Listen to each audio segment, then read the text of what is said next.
dead. I'm sorry, sir. He's dead, and you want me to find a chest? It's important to me. Personal belongings. You got a strange way of showing grief for your boy. Where'd he come from? Who are you people? We picked you up yesterday. We're police officers. Where you going, big boy? Lose yourself, clown. Here, just hey, how you been? He's sick. Now you better untie her. Drop. Blow your guts out.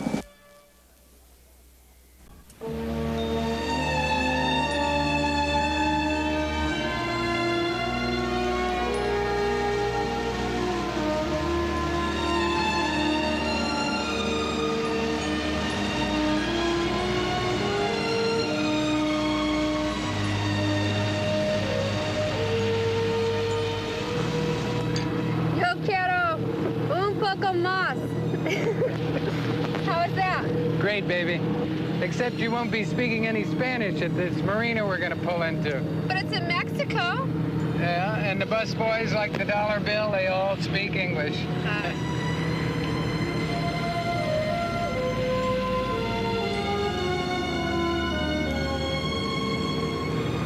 He makes me feel uncomfortable. Johnny, where's Juan this trip? I mean, how come him? Well, it's a simple matter of germs. Translation? In English, senor. Well, Juan got the flu, so he sent his cousin to take over. I don't like him. Do you like me? Want me to show you? All right, that's it. Get to the stern. No questions, just move. Hey, what do you think you're doing? Move! Move!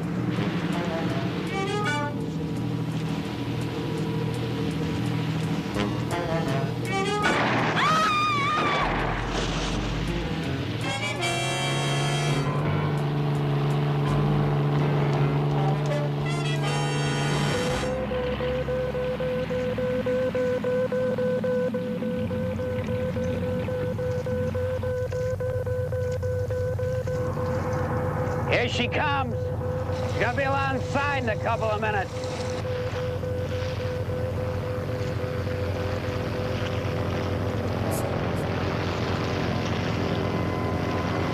You hear me, McManus?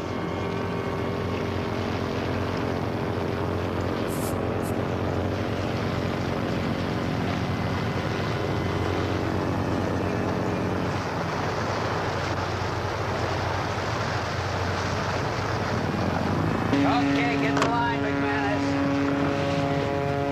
Okay. How'd it go? Well, the guy and his girlfriend, they were real cooperative. Then I picked up Tobin, and he came aboard with the stuff. And we were offloaded and on our way in 15 minutes. Good. Let's see what we got here.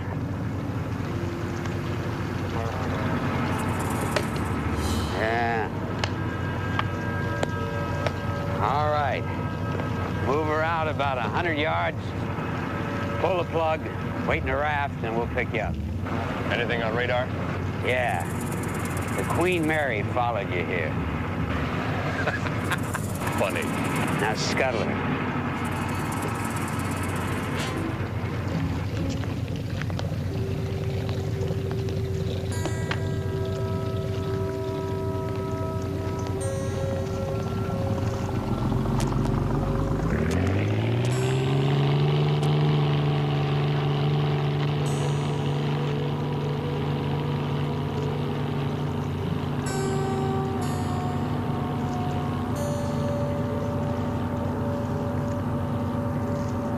Something the matter, kid? That was the Sea Eagle out of the Briseis Marina, right? Right. You're a regular marine encyclopedia. Anybody ever tell you that? Look, Scow, I know the owner of that boat. John Woods. So? So the only way you'll ever get that boat away from him is to kill him. You're pulling that line while I get this tub underway. What do you got in the case, Mr. Scow? Sure as hell isn't all that bonita we ain't been catching. You gonna pull in that line?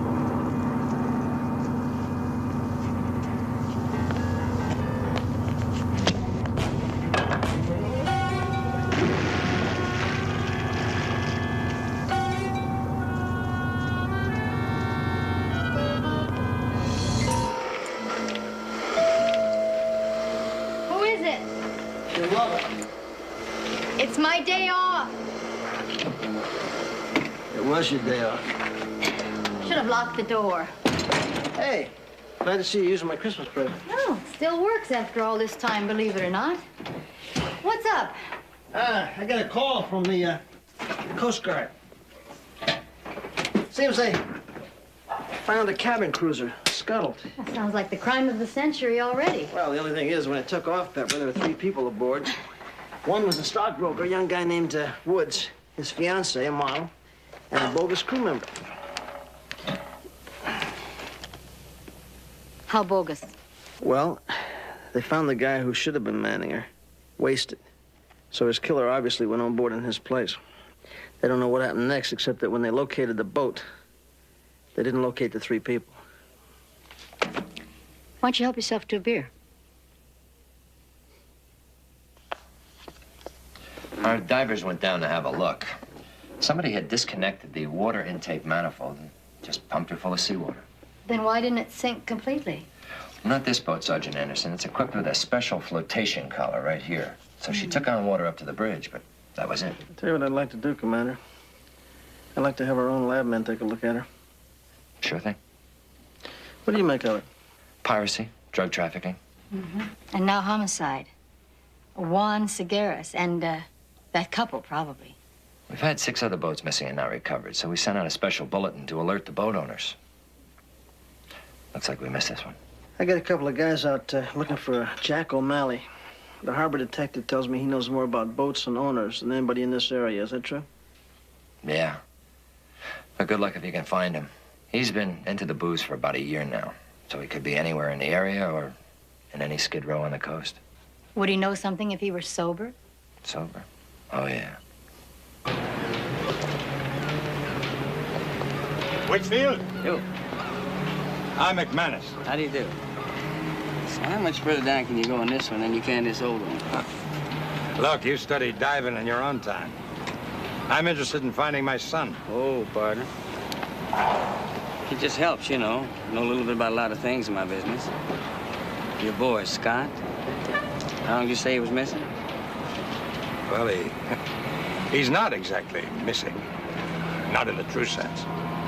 And why'd you call me? Look, my boy and me, we had a disagreement about how to conduct a salvage operation. He took off. And I'd like to patch things up. Yeah, when was that? When did he take off? Oh, a few weeks ago. Where'd he go? I heard he's signed up on a fishing boat in this area. Runs up and down the coast. What's the name of it? There are over 100 of them sailing out of here. And I just don't have the time to do any more checking than I've already done. Oh, I see. But you're willing to pay a private investigator $150 a day in expenses just to babysit your boy? He's 20 years old. He's 20 years old, isn't he? Whitfield. Yeah. Please. Look, I called his girlfriend. She's real worried, too. What's her name? Karen. Karen Walters. Where'd I find her? She works in a cafe on Chapin, right across from Land's End.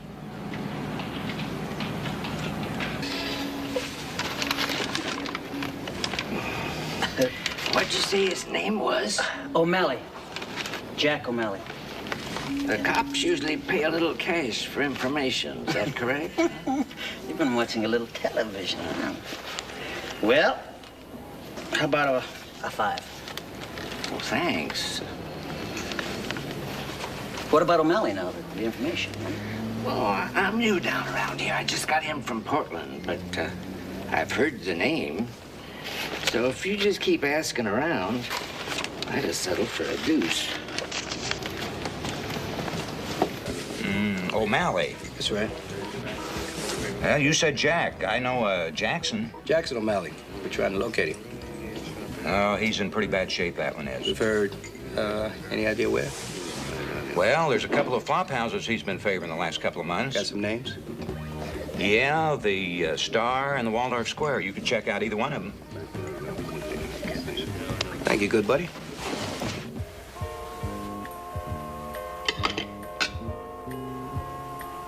Scal's the one on the bridge. Scott hired on as a hand, huh? Yes. Where was they headed? They were gonna fish the waters off Baja. How come you know that and his daddy didn't? Scott didn't want him to know. He asked a lot of people not to tell him if he asked. Want some more coffee? A little bit. When did you hear from him last? He called from San Diego Saturday. That's good. What do you have to say? Sit down. Nothing much. A little personal stuff, you know. But I could tell something was wrong. He sounded, well, scared. You know what a seal is? Not the animal. A Navy SEAL. Yeah, like Frogman. Yeah, exactly. Only tougher. Well, Scott spent 2 years in Vietnam at the end of the war in a SEAL unit. And he doesn't scare easily. What's Scal and the rest of the crew like? I don't know. They, only been around here a little over a year and, pretty much loners. Why'd Scott have a fight with his dad? I don't know. They must have told you something. Only that, his father had lost sight of his values, like Scott put it, and he wanted to protect him. 2 joggers found him washed up on the beach. Looked like the sharks already got to him. Jeez, how'd you ever identify that? He was wearing these. Scott McManus, U.S. Navy. Cause of death? Probably drowning. Really won't know till after the autopsy. You know, the Sea Eagle was scuttled about a half-mile offshore. Could he have been on her? Yeah, sure he could have. He probably went over the side before she went down. I don't know what the kid was into, do you? No, sure don't.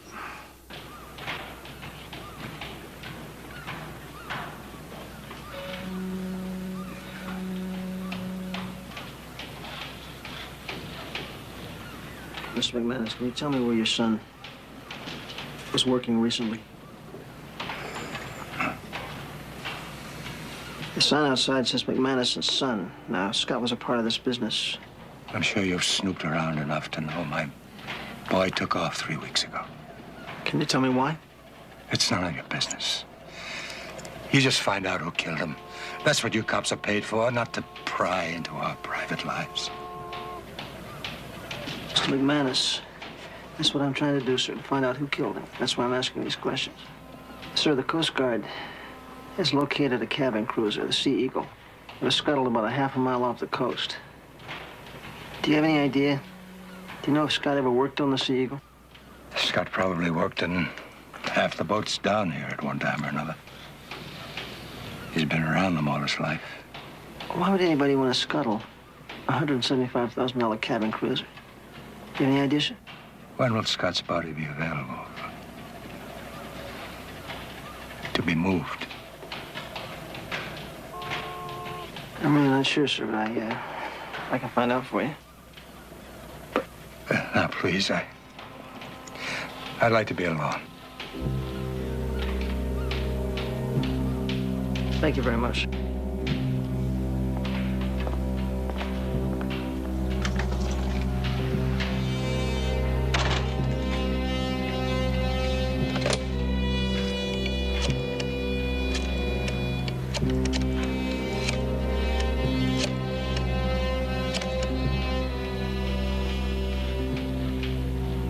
Chuck Whitfield.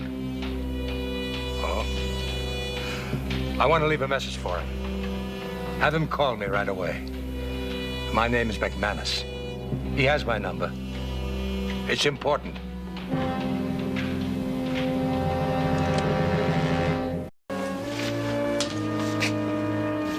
Here's 5,000. Find out who murdered my son. Listen, if you're so sure it's murder, why don't you take it to the police? They're working on it. I don't need to find out if, just who. When you've got a name, call me. You start with John Skull. Word's out now, Scott was last seen on his boat. Also, my boy took some of my personal property with him when he left. What kind of property? A chest. A little smaller than that one. I want it back. He's dead and you want me to find a chest? There are ways, and it's important to me. It contains, personal belongings, family things. Things he wanted to protect you from? What's that supposed to mean? You had a strange way of showing grief for your boy.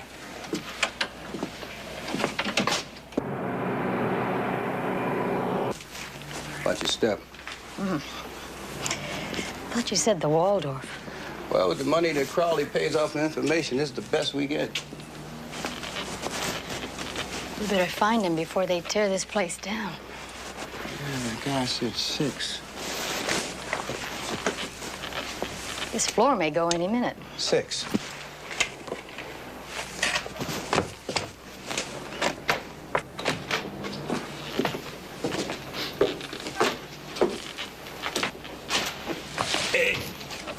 Hey, O'Malley. Hey, O'Malley. Come on, sport. Come on. Come on over here. Come on. Hey, buddy. Wake up. You think that's him? It smells like him. Come on, he fits the description. Come on, he's out. Come on, buddy. Let's get him out of here fast. Come on now. Come on. It's all right. Come on, go with me. Come on. Come on. Ah, come on now. I don't even know you. Come on. Ah, it's a heavy one. Come on. Yeah. Come on. Ah. Good doing week's work. Come on, buddy. Who you? I got it. It's all right. Yeah. Morning. Morning. Morning, Captain Scott. Yeah. I'm Sergeant Crowley with the police department. This is Investigator Royster. Yeah, Crowley and Royster. That has a nice ring to it. Yeah. Oh, you think so? Have we come aboard? Sure. Delgado, Tobin, get over and pick up those parts I ordered.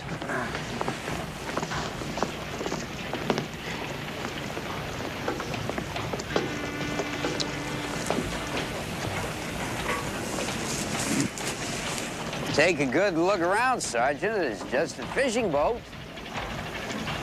Yeah, I haven't been on a boat since I got out of the Navy. Except everything over 6 feet was a ship, right? Yeah, that's right. Well, what can I do for you? We just discovered the body of a Scott McManus washed up on the beach. Now, we've been asking questions, and we just heard that he was a member of the crew here on the Seasport. Yeah, it was, for a couple of short runs. Nice kid. Word around is here, he drowned. He fell off a boat, that was it. This boat, maybe?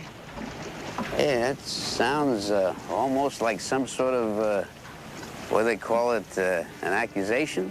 It's a very simple question, Mr. Scow, and you can either answer yes or no. Or I could refuse to answer it completely. Yeah, you could. But then the Coast Guard could hold a special board of inquiry, too. Okay. McManus, he hired on a couple of weeks ago for a percentage of the catch. We fished the Coronados. After a week and 2 runs and no fish, we pulled into San Diego. The kid shoved off, said he wanted to try his luck in another boat. That's it. Would you call it a coincidence that his body was recovered up here, north, within 24 hours after you returned to port? You call it what you want. The last time I saw the kid was in San Diego. Okay, Sky, I think I will take you up on that offer to look around. Sure. Just as soon as you can produce a search warrant.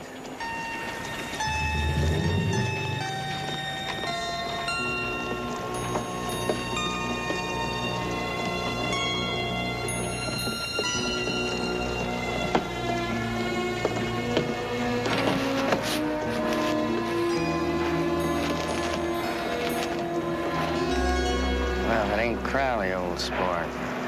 Come on. Yeah, it's pea soup. Come on, a little more. Wait a minute. Who are you? You're in a real bed eating real soup. It's not spiked. You need more salt. No. I'll tell you what I need.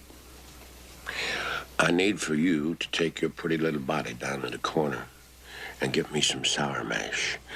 Get me a little container, any brand that's handy on a shelf, see? Now, hold on a minute. You go back in that bottle. You're gonna be a dead man in a month. You don't want that, do you? Where'd he come from? I mean, who are you people? We picked you up yesterday. We're police officers. No, even if you could stand up, don't try it, Mr. O'Malley. Okay? Just relax. What did I do? Nothing. Well, since when do police officers run at facilities like this for old wore-out sailors? Since we need your help. You need my help? I'm gonna tell you one thing, honey. You gotta be flat desperate. Hey. There you go. Yeah. Hello? Mr. O'Malley, I'm Sergeant Crowley. How you doing? He's doing a lot better than yesterday. You have any luck with Scal? Scout tells me the last time he saw the McManus boy was in San Diego. McManus. Scott. Yeah, that's right. You know him? I sure do. I took him to sea for the first time when he was, I don't know, 8, 9. He is some kind of a sailor man. He's dead, Mr. O'Malley. Now, he might have drowned, but we think maybe not. Oh, no. No way that boy drowned, boy. He could swim from here to yonder in 4-foot waves. Is that why you brought me here? We're told that you knew everybody in the area, Mr. O'Malley. You happen to know a guy named John Scow? Let me put it this way. Don't invite him and me to the same party, all right? Can you suggest any place we might go to find out more about this guy, John Scow? Are you going to let me out of here? We'll let you go. Well, in that case, I would suggest that you watch his boat and keep an eye on the Rusty Bucket. That's the bar down there by the harbor where sailors drink, sailors talk.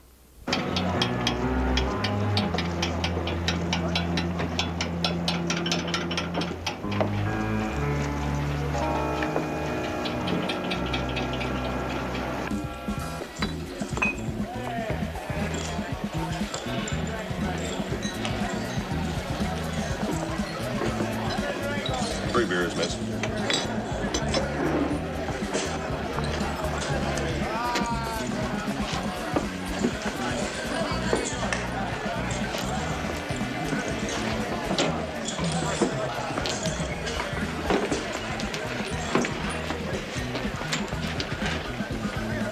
Yeah, well, we should be ready to offload sometime after midnight. What about the cops?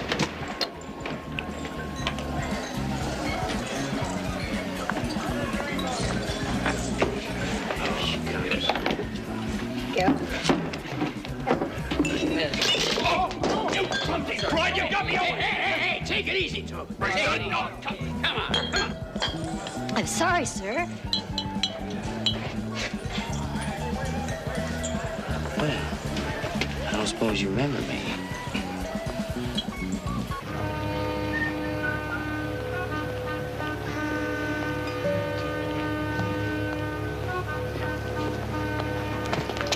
Whoa. Where you going, big boy? What do you want? I just want to talk to you. What about? Well, about some of your dummy friends in there and a kid named McManus. Lose yourself, Cloud. Being nice to you now. Now, you stay out of my way. All You hear? right, Just forget it. stay. Hey, how you been?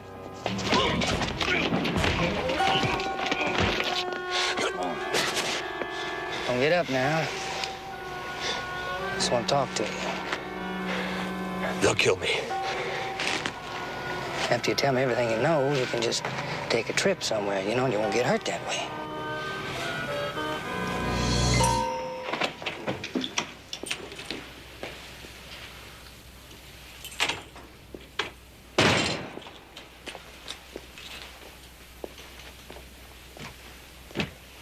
It was locked. How'd you get in? Well, I never threw that key away.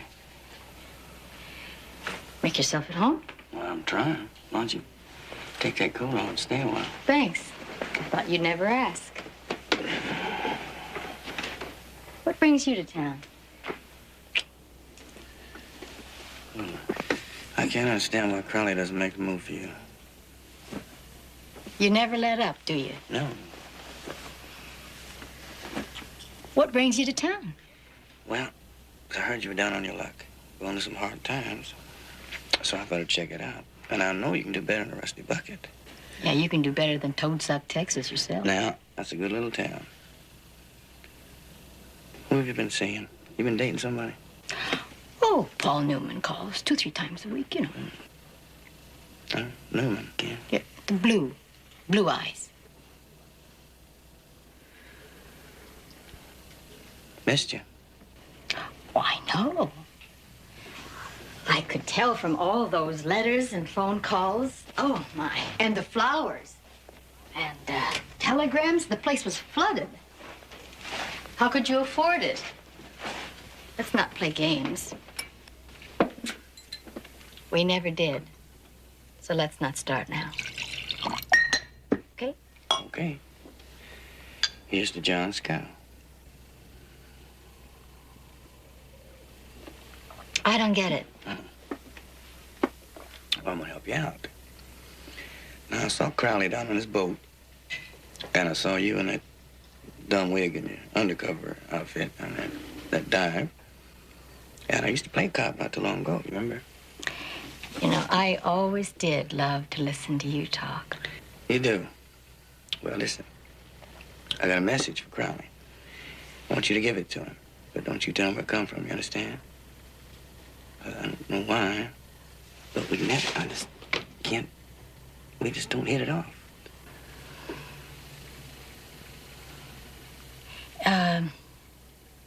You want me to call him now? Mm. Yeah, I better. Yeah.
Everything went smooth. Where's Tobin? I think he split. Maybe he got scared. I spotted the Coast Guard. Shove off.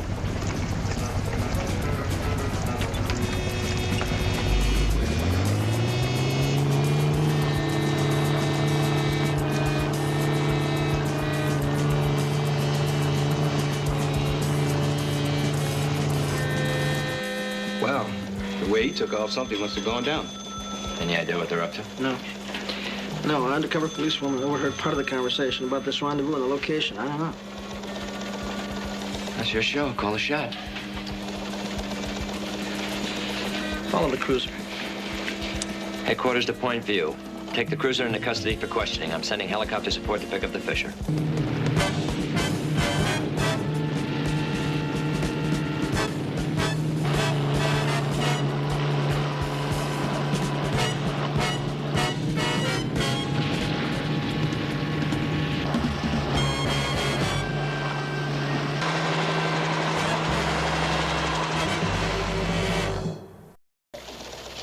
Okay, yeah, you come up with anything else, let me know, will you? Get this a little bit, will you? I heard it on the way in. You got skunked, huh?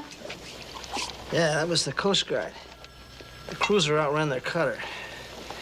They found the cruiser scuttled at the south end of San Carlos Island under 10 feet of water. What about the owner? Well, it doesn't mean anything. It was stolen from Marcos Island. And Scow's boat, was it clean? We'll never know. After the chopper spotted it, we couldn't go aboard. I still didn't have a paper. I tell you one thing, that Scow's a cool guy. When I questioned him about the speedboat pulling up alongside, he said the guy had tried to buy some lobsters from him. He even had lobster traps set in the water. All right, let's go over it again. I want to hear it. I want to hear every word you overheard in that bar yesterday about the rendezvous. I didn't overhear anything worthwhile at the bar. Well, where did you hear it? I got it from Chuck. He told me last night when I got home from the Rusty Bucket. Chuck? Chuck who? Chuck Whitfield.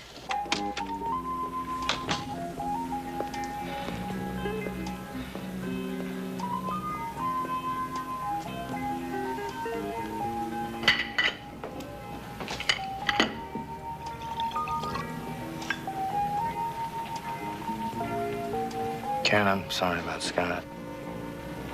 I know. Was he murdered? Well, the autopsy report said he was struck on the head. He didn't drown. This came a few days after Scott left. He just wanted to let me know why he was going. There's more. I've been in a fog since it came. Like it says, he doesn't want me to show it to anyone. When I talked to him later, he said, I just wanted you to know what was happening. What am I going to do with it, Chuck? Well, I'd like to hold on this for a while if I can. Glad to see you guys. He's into me for my next paycheck already. Really? You know, a guy bought a little house with his exact moves. So how's Scout and his group doing? Mr. O'Malley, we got a proposition for you. How would you like to put to sea again? In what? We've arranged for you to use this boat that was seized by customs in San Diego. Now, we've changed the documentation and everything. We just want you to spread the word around Land's End that you're looking for a crew and some work. Oh, chumming, huh? I mean, I'm going to be the bait. You're going to be the bait. Your doctor says you're okay, and we'll cover you around the clock. Let's get one thing straight up front. We're asking you. If you don't like it, say so. You find Tobin? No. But I don't think the cops have him.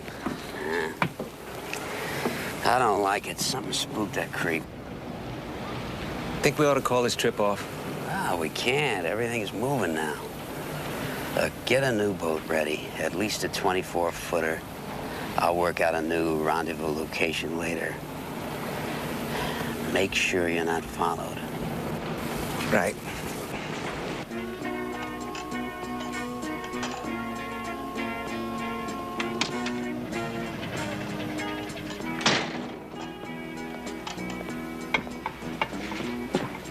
Stay there, Whitfield. I want to talk to you. Honey, how about a cup of coffee? Now, I want to know. I want to know. You know, Crowley, you'll never change. I want to know where you got your information on Scow. That rendezvous this morning. You know, when I was a cop down in Texas, I wouldn't even ask them stupid questions. Yeah, well, you're not a cop in Texas, not pal, so. No, I ain't. You ain't my pal either, Crowley, so don't call me pal. Walk around half cocked all the time. That's why she won't marry you. I love the way you just make your little pit stop every couple of years. Expect Pepper just to drop whatever she's doing. Are you some kind of an expert on what's good for her? Yeah, you got a problem. I'll tell you what your problem is. My problem? Yeah, you got a problem. See, you don't have the ability to show your true feelings for her. And you're sitting back very comfortable seeing a little relationship where there's no commitment. But let someone else show a little interest, and old play it safe Crowley starts feeling threatened.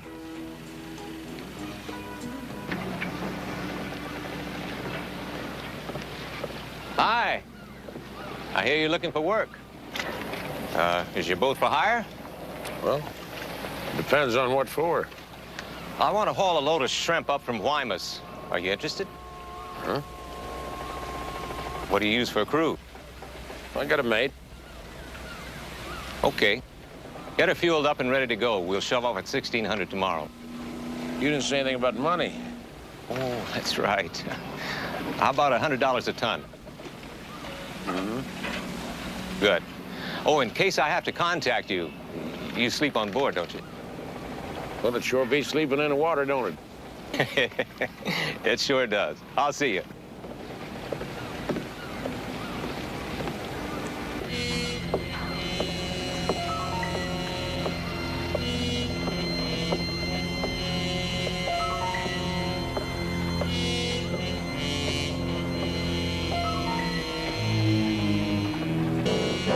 You say he sleeps on the boat? Well, if you pour on the coal, you ought to be back a couple hours after dawn. We'll meet right here. Right. You're not going to get me on this thing. I get seasick just looking at them. It's tied up. Not gonna move.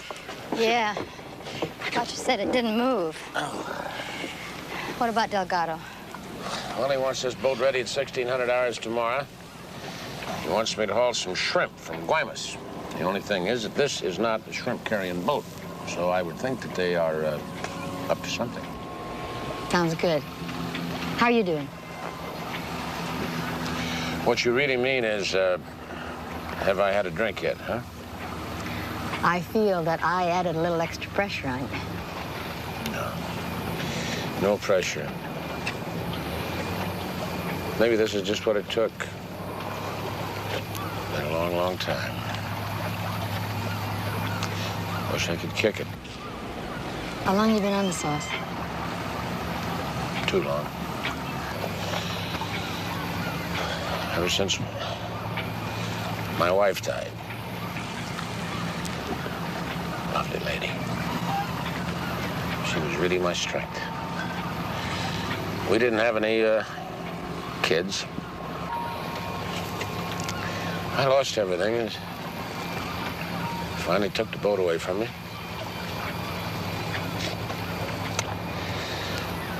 Tell you one thing. You can't skip a fishing boat when you're drunk.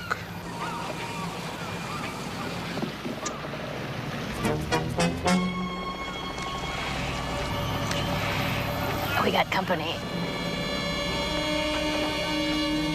Okay, Pop. Plans have changed. Crank her up while I pull in the lines. And your little barmaid friend there can be your mate. You said 1600 hours. I said shove off, now.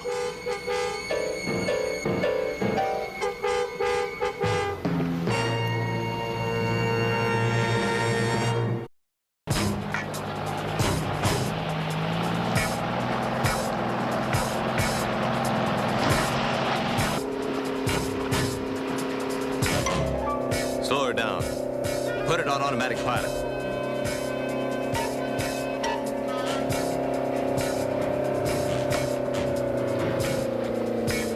Now get back there with her. Move!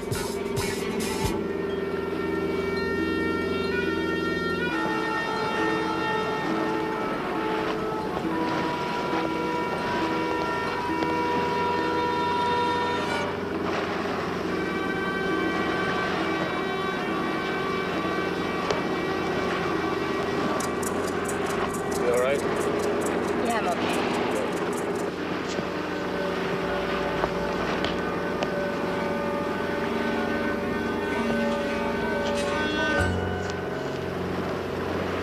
Now what? Now you and your friend are gonna take a little swim. You a good sailor? Because unless you understand dead reckoning, you're never going to keep that rendezvous. What the hell are you talking about? Well, the compass, the direction finder, navigation laid, I'm afraid are not working too good. I mean, I started to, well, you know, tinker around with them. I guess I lost my touch. Why, you dirty... She's sick. Now, you better untie her if you want to keep that meat.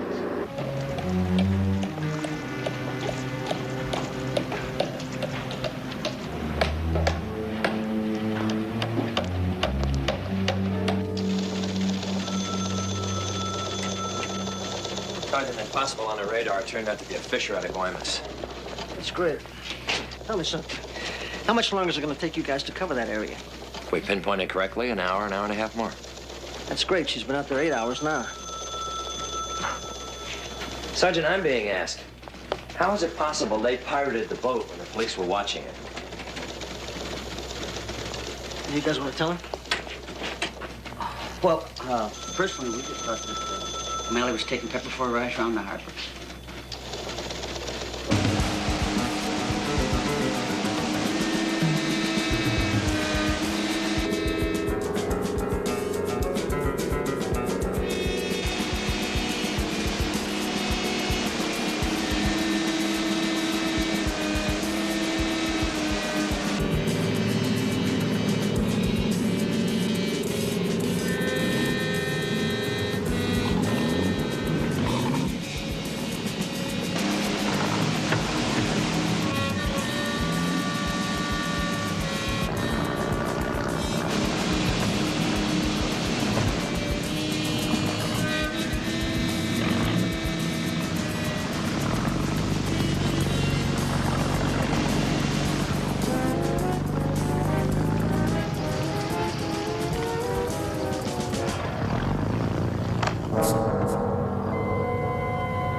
Why did you bring him?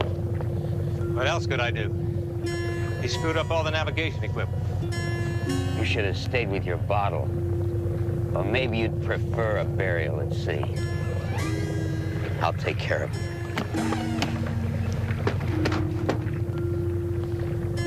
Best chance we're gonna have is in the water. I'm not that good a swimmer. You just do what I tell you and hang tight, honey. All right, drop. Blow your guts out.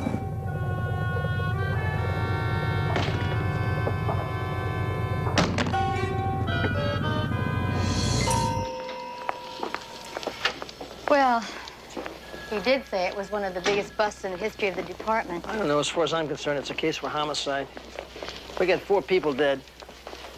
That weed seizure's got to be incidental to that. Well, there had to be more people involved. Has anybody else been caught? San Francisco PD picked up a Confederate named Tobin, male Caucasian, this morning. Incidentally, well, at this point, it's just a rumor, but I've heard that for your assistance in this investigation, Treasury's thinking about returning your old boat to you. My old boat? Jack, why didn't you tell us that Scow had bought it from you and changed the name to Seasport? Yeah, well, it's, you know, just kind of a personal thing, I guess. Actually, I guess I don't like to see a lady's name changed. Rob. Got something important I want to talk to you about.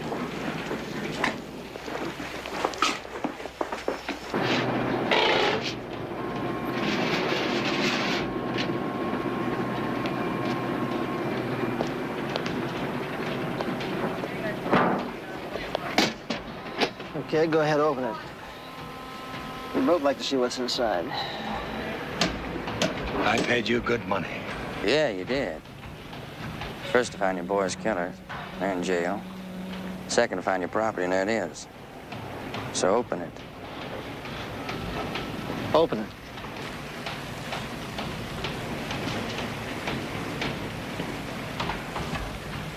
All right, I'll open it.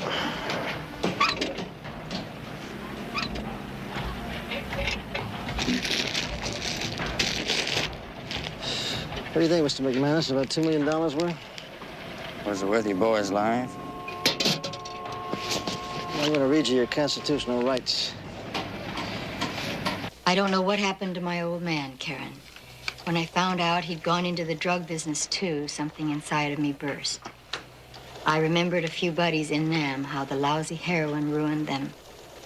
And so I took a chest he had, and I hid it. Then he ended up with more crooks and got killed. World sure is ironic sometimes. Pretty sickening. Yeah. But we've got you in it, so that kind of balances it out. You and your sweet talk, you know? I know you don't mean it, and I fall for it every time. Just keep falling.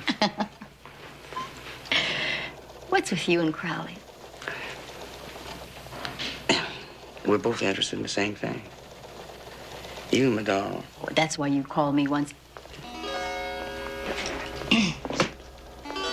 I'm interrupting something? No, nothing you haven't interrupted before. Good. You ready? Where are we going? O'Malley is so tickled to have his boat back, he wants you and me to be the first visitors. Oh, that's great. Sure. You're coming with us. Well, he said you and him. That's probably a little crowded, but no, I guess we can squeeze in. Oh, what is it, a christening or something? Yeah, he's naming it the one for the road.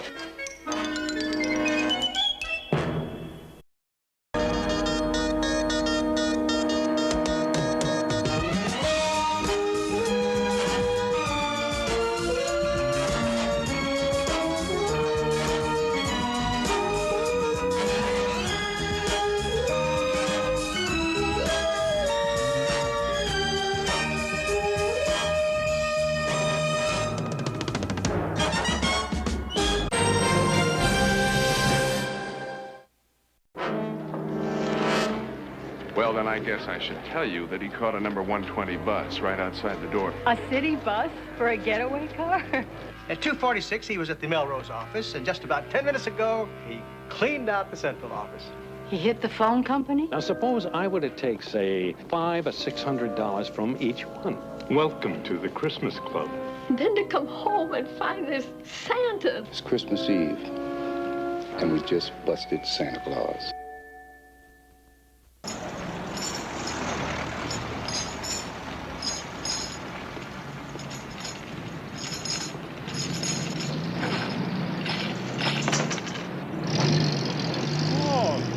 Merry Christmas. You're not getting much. Oh, don't worry.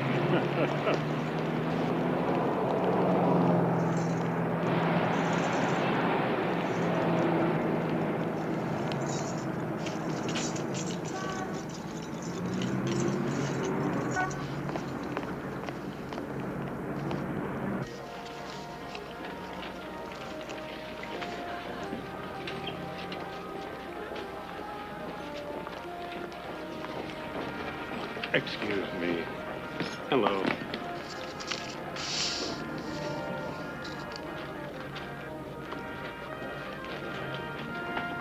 Welcome to the Christmas Club.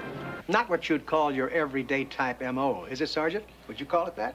Well, I gotta admit, he's enterprising, Captain. I mean, 3 banks in 4 hours. That's some kind of a record, isn't it? If you'll pardon my saying so, Crowley, I don't think you're entirely in the spirit of the thing here. Well, what I meant, Captain... What we have here is a little old man in a Santa Claus suit knocking over banks. Now, that's the way folk heroes are born. And that's what we're going to have on our hands unless you take that thing that you sit on, get it down to that bank, and solve this problem now. Yes, sir, right away. Be grateful, Sergeant. You know what they expect me to do? What's that, sir? They want a feasibility report so they can turn it down. They expect me to go through... Me? It's your unit. Captain, I want you to understand that I'm no, Take it. It's all yours. The bank first, then this. Bus Santa Claus. Yes, sir, right away. You mean that this is his first time out? This hotshot just jumps out of nowhere. You really believe it? This is Sergeant Pepper Anderson. This is Special Agent Ted, how to see nice you. to see you. So what do you think, Ted? Could all this be one guy? Well, it almost has to be, if you can believe the eye-wits. He leaves in a hurry, and he seems to leave alone. We'll be working together on this, won't we? All the way. You want to go to a party with us tonight? Great. McKnight's party. Didn't he say Friday night? This is Friday. It's next Friday. So where's the note? Oh, well, that's an interesting point. It's written on a letterhead. Acme Door and Hardware, St. Louis. A hold-up note on a letterhead? Don't trouble yourself. Our field office says that firm went out of business in 1947. So can we have a look at it? At the note? Sorry, he seems to have taken it along. Little old man. Well, not so little, actually. He's about 5'11", Caucasian, portly, with crinkly eyes. Well, that narrows it down. You said he left in a hurry. How, up the chimney?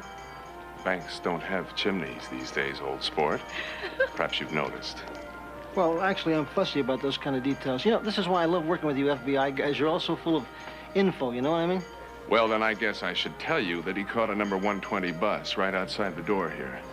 He what? Why take the Bureau's word for it, Crowley? Check it out yourself. A city bus for a getaway car? Look, whatever you can tell us about him will help. Well, that depends. If it's the fellow I think it is, he got right off again. Where?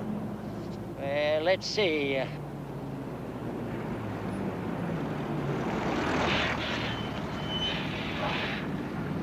Must have been the very next light. I caught a red, sure. That's what happened. Would you know where he went? Yeah. If it's the fellow I'm thinking of, he went into a bank. Wait a minute, now, you were going south. That would be the California National. You keep saying if. Don't know why. There's only one Santa Claus. California National. They didn't get hit, did they? No. He just asked me to change some bills. He had a bunch of small ones, asked for hundreds. Weren't new bills by any chance? I presume you mean the hundreds. No. If you're hoping for consecutive numbers, I'm sorry. They were random. Figures. You remember what he looked like? I remember his eyes. They were, unusual. Unusual in what way? I mean, what do you mean? They twinkled, actually. He had one $20 bill left over, and he gave it to me. I told him I can't accept tips. He smiled and said, "What about Christmas presents?" Well, he's no fool. He could spend those hundreds anywhere. Right. The lost art of conversation. You're absolutely right about that, Harry. Because listening is an art. Simply listening. You know? Of course, you know all about those things, Harry. That's why I value your opinion. A pearl pendant for Mrs. Belusia. How about it, huh? Suit her personality? Come on, one way or the other. Out with it. Oh, Harry, with a vagueness like that, you'd have a great future in politics. Did you ever think of running? Did you ever think? Oh, don't. It'll ruin all your chances. Let's see, Mrs. Belusia. Will you look at that? When you look at all the work I still have to do, thank goodness it only happens once a year.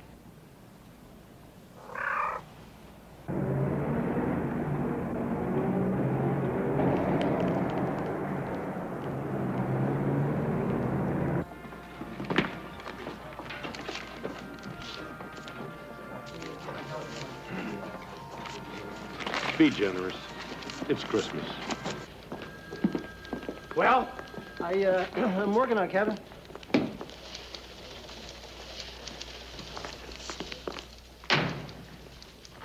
I have a smoking teletype. Raising the bar? That tells us our Santa has struck again. Oh, that's great. I needed that. Department of Water and Power this time, and he has a pattern. Yeah? A good pattern. You know how he worked it? The 102 bus, see? Cleverly marked in red. All the banks are on the one line. 1, 2, 3.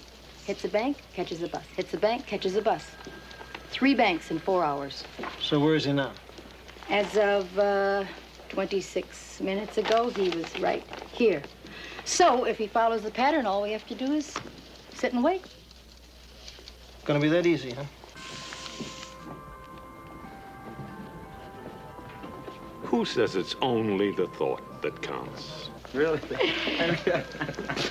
Does it take 3 of you not to watch this machine? Well, I was watching them, actually. Pepper, listen, where did you get that pattern? How'd you come up with that? We are supposed to cooperate with the Bureau. Ted Felton? You had your nose stuck in all those books. Oh, that's a lot of fun. You talk like I got a choice. So what's wrong with Ted? I mean, somebody had to get on it, Sergeant. Well, then get on it, Sergeant. I mean, I'm assigning it to you. To you. Now, I don't want to hear about this dude. I don't want to bother with him. Just come up. Listen, you just bring me in Santa Claus, okay? I got work to do. Oh, bring me in Santa Claus.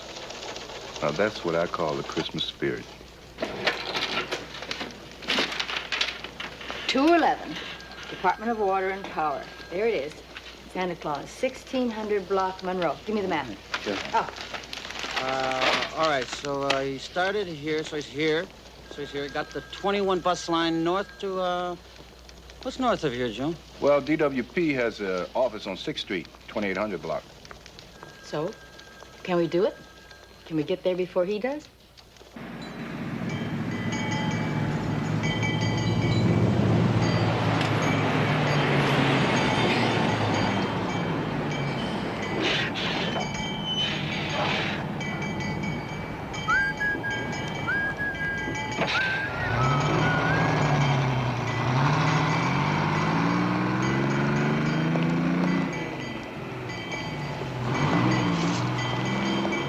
Y51. Well, Y51, go ahead. Well, the 21 bus just came and went, and no Santa Claus. Well, let's see then. The next one is due in 15 minutes. Keep an eye out. Tell me, friend, did you ever think of working that place in there? You're kidding? Hey, they won't give me a nickel, man. Them people in there's paying the bills. Look, I'm in the same business myself. I'm going to tell you something funny about those people in there.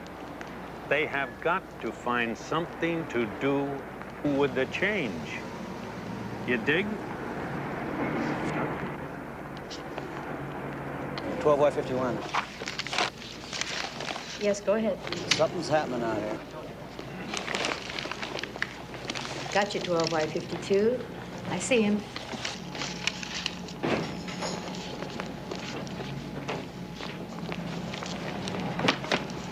May I help you? Oh, definitely.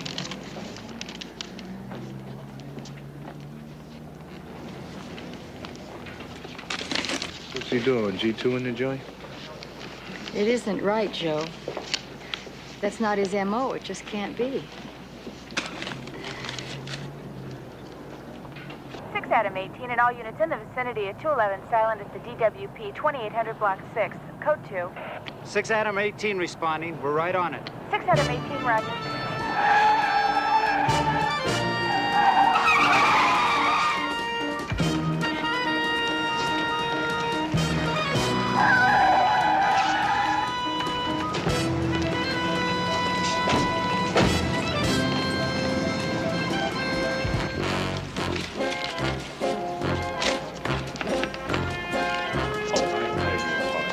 Merry Christmas. 51, what the hell is going on right now? What's the matter? What's happened? They blew him! Grab him! Stop him! Somebody stop him! Him! Him right there! No, not him! The other man! What other man?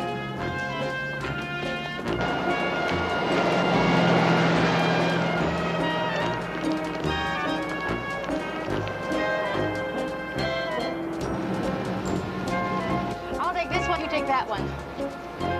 Crowley's gonna love this. It's gonna be easy, huh? Just sit and wait.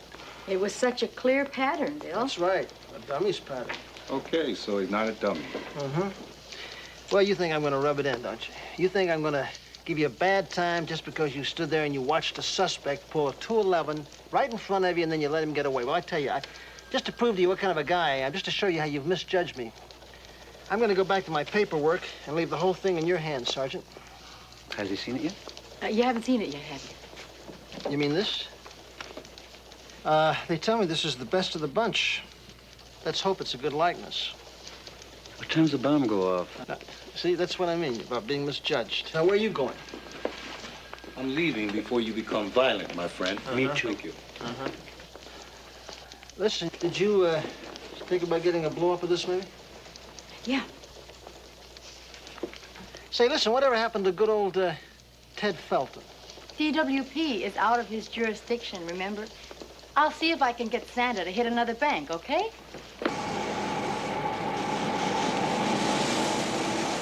Kind of hard to tell anything from that. I mean, that could be anybody. I know, but even a general resemblance. Early 60s, portly, about 5'11". There's only one guy I can think of. He's a regular. I don't mean every day, but he always uses the same stuff, you know?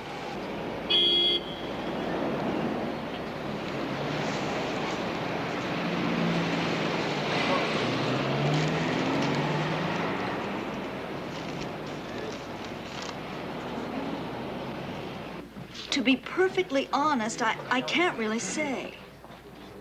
But you did get a good look at the suspect. It's the strangest thing. I was perfectly calm at the time. I remember him standing right over there.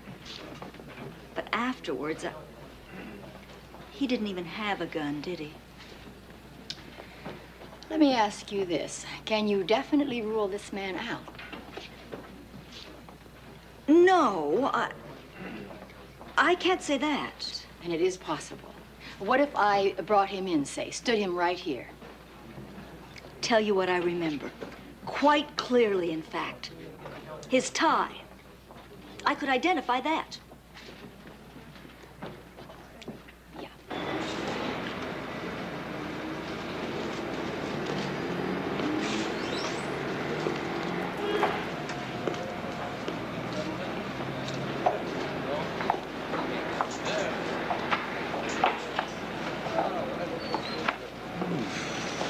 So what's he up to? Comparing prices. He's been doing that on everything. Hello, Mr. Mims. What'll it be today? Well, I think a dozen eggs will do it. Yes, oh, sir, Mr. wait. Is that price correct? Yes, sir, Mr. Mims. It went up just yesterday. We'll never let up. You better make it half a dozen. Q. Waldo Mims. Q for Quincy. He's living on $316 a month Social Security and a small pension from a firm in St. Louis. Not the one on the note. He's got $129 in savings, period. So why are we chasing this guy? But you did say St. Louis.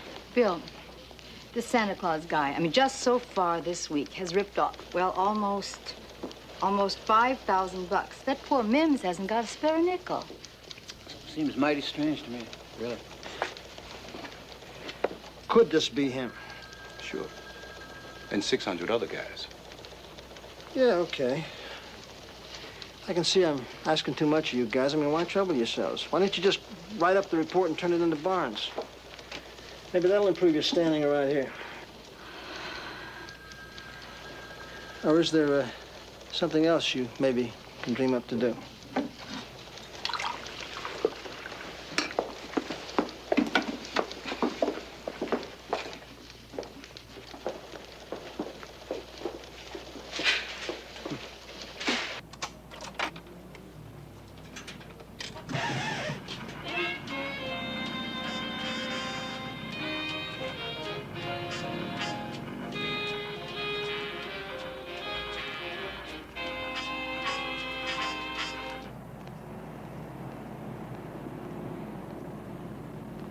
There's no way we're gonna see in there. All he's got is those two little dinky windows. Really? I guess we better go around the back. Well, you said the angle was lousy. Well, ordinarily that's true, but with the agility my partner has here...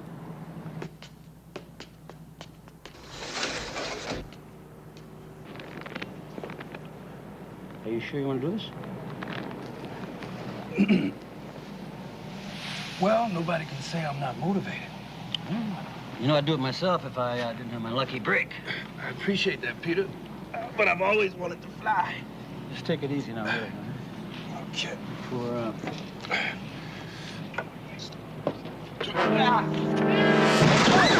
12 by 51. Go ahead. Pepper, you better get over here right away.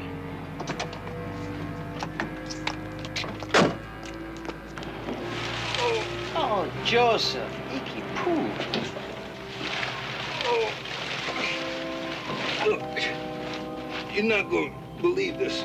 I already don't believe it. No, I mean it. I saw something on the way down. What are you talking about? I'm talking about Mims. Look, I went right past the window, didn't I? I wasn't gonna waste it. Well, what did you see, Quick Eyes? I saw a Santa Claus suit, and Mims was putting it on. Hot damn. All of a sudden, he's looking good.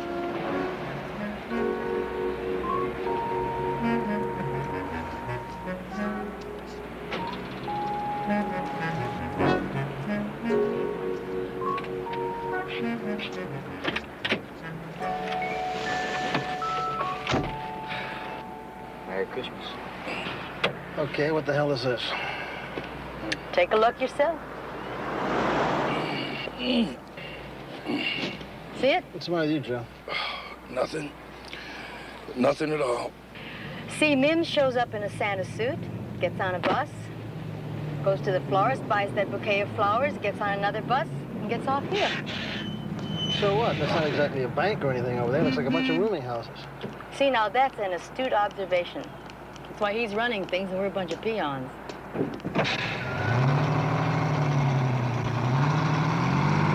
Hey, hey, hey. Well, I suppose that tells us something. Well, what is he gonna do? Rip her off? Huh? Yeah, really. She's got money written all over her. You never know about those little old ladies. Sometimes they might have 30,000 to the mattress.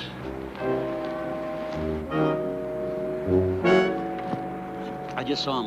Go through that door in there. Are you sure? Honey, Santa Claus says we got work in the building.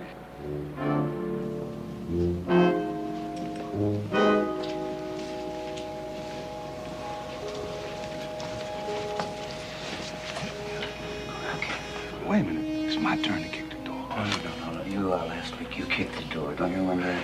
He kicked it. Hell no. Hold it right there. Something I can do for you? Oh, boy. What am I doing here? We're police officers.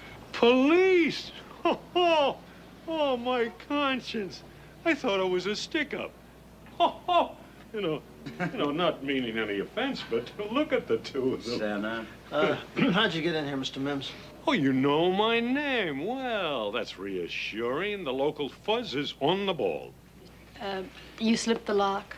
What, that old thing? Well, I could whistle that open. No, I used to be a locksmith. Then you admit you broke in. Well, yes. Okay, that's it. Let's go. Take your bag. Oh my God. She's back early. Who? The lady who lives here. No, you're not going to like this, but we're going to have to go down that fire escape right now. Like hell. Come on, Mims. There is no time to discuss it. She'll be here any second. So what? Use your eyes, will you, woman? What you're looking at is charity. You mean you did all this? Yes. And if Mrs. Volusia finds out about it, she'll be horrified to the core. Don't you understand? This is the one way to help her that she cannot refuse. Please, she'll be here any moment. This turkey talks like he's out of his gourd. She's a proud and spirited woman trying to live on her Social Security check, which everybody knows is impossible. She has nothing for herself. You can see that. Please, can we start? We're not going out the window. Now, when we leave, we're going by the front door.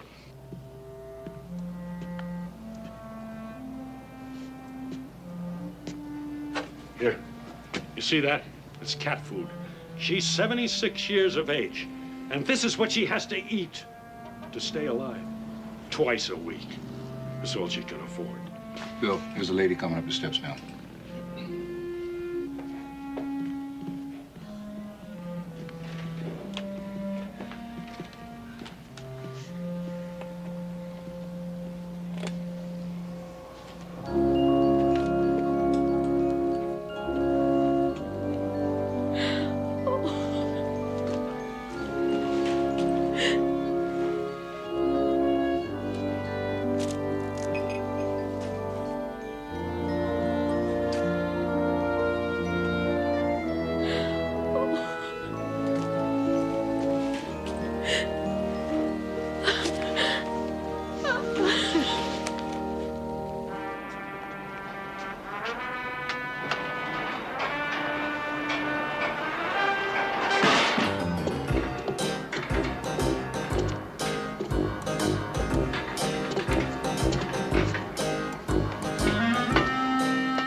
What are you, the Easter Bunny?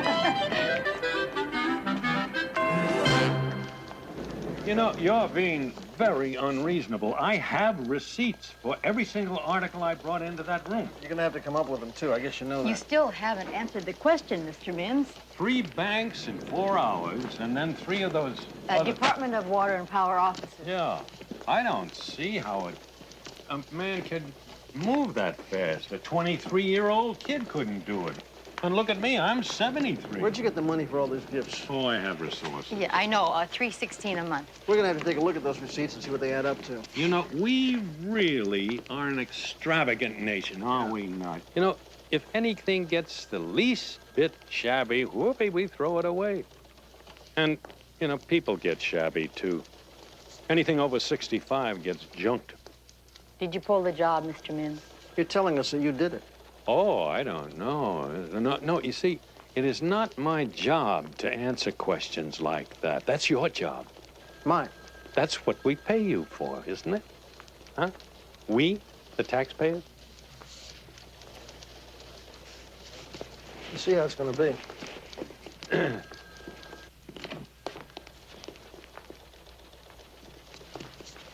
Mr. Mims, let's knock off the chit-chat. Time is pretty valuable around here.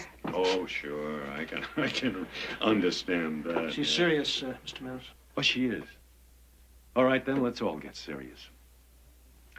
Did you have a warrant when you came busting into that room there? Did you identify yourself and announce your intentions? Did you read me my rights before you took me into custody? You have a case. File it.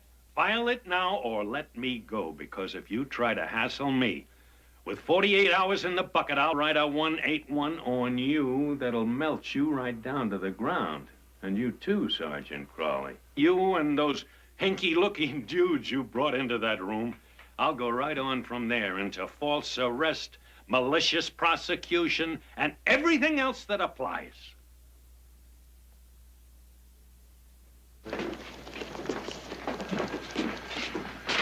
No hard feelings, I hope.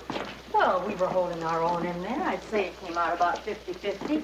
Gonna behave yourself now? Certainly not.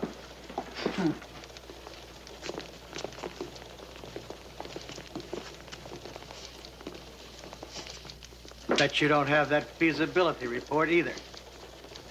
Oh, boy.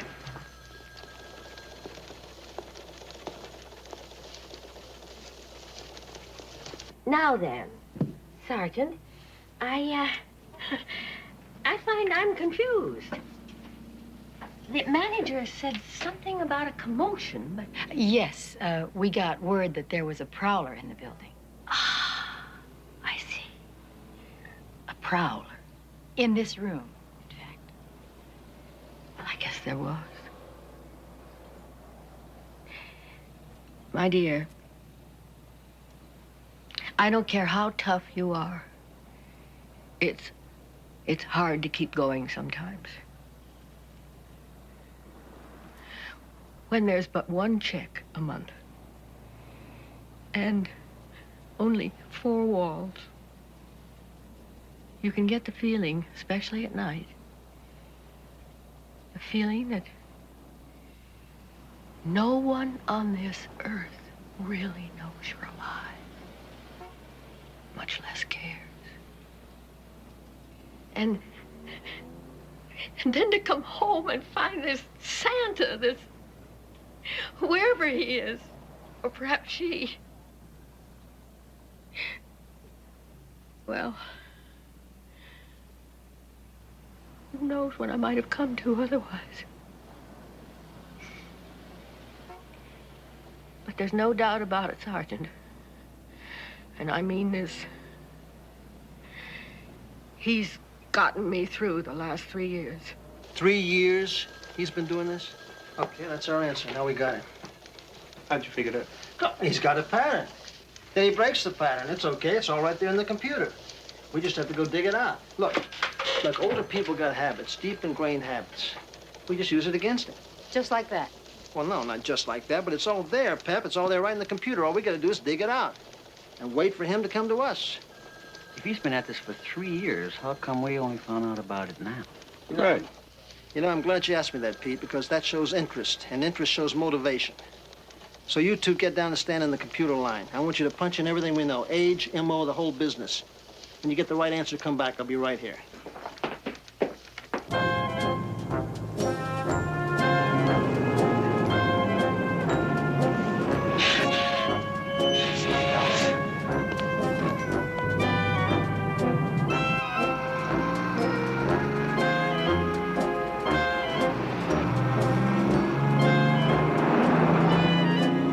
Let's hope, kid.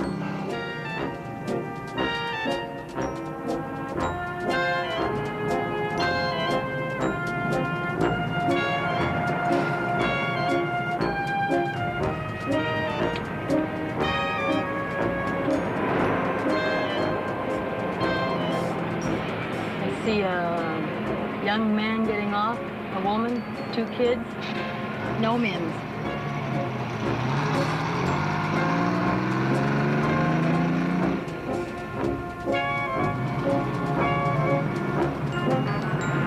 You shaking your head? It just bothers me. Why? Because he's giving the loot away? Oh, fine. Merry Christmas and all that. Except first he steals it. I know. Okay, then. I wonder how many he's got on his list. How many hungry old people like Mrs. Volusia. What's the difference? Just suppose, right now, today, we catch him dead bang. Well, then we'll be looking good for a change. And suppose he's got, maybe he's still got like 5 old ladies to go. What happens to them? Oh, boy, you're really going to give me trouble, aren't you? Huh? What happens to them, Bill?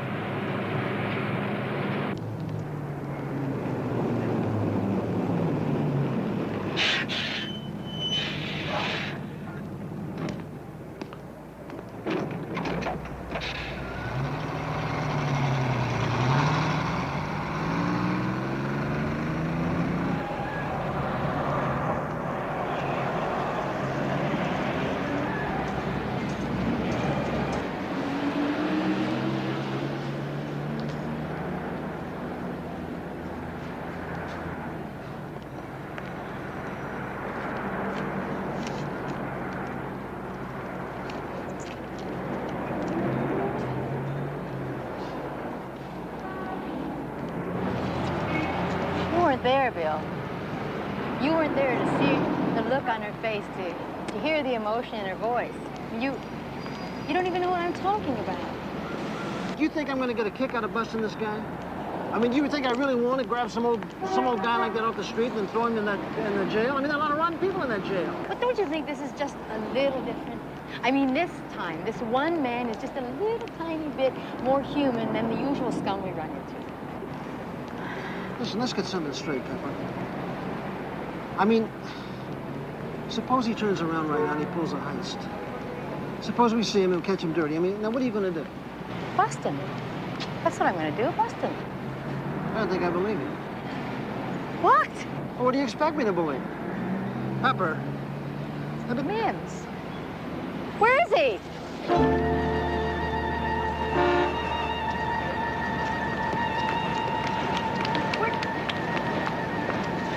Hey. We lost him.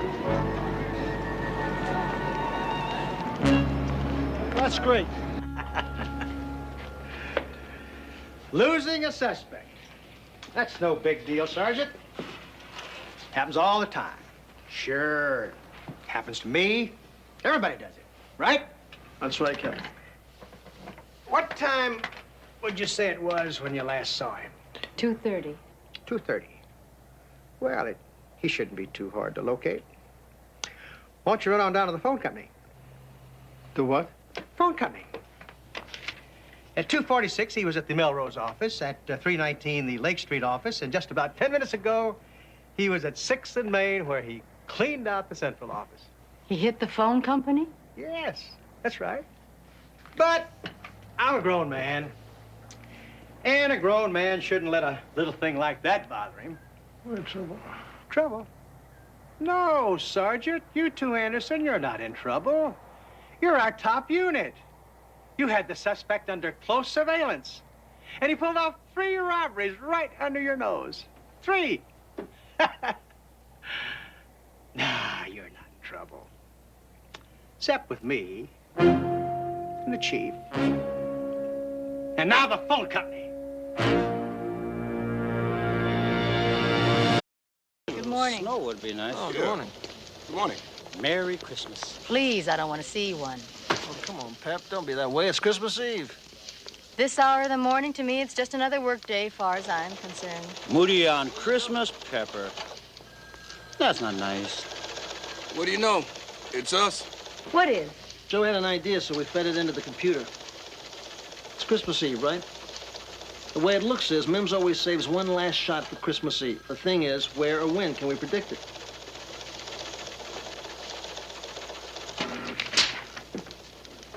Mims. Pattern established.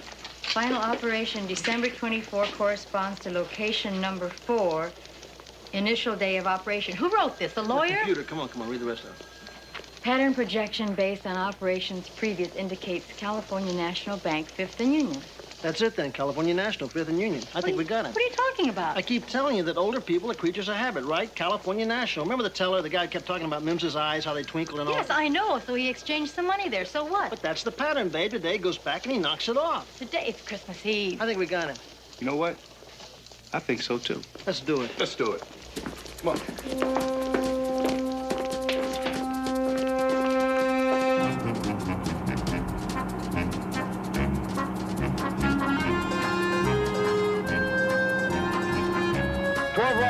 This is 12 Y 52. Bill, he just split. His ETA is about 3 minutes to your location. Okay, 52, we read you. Oh, how about that? Let's go.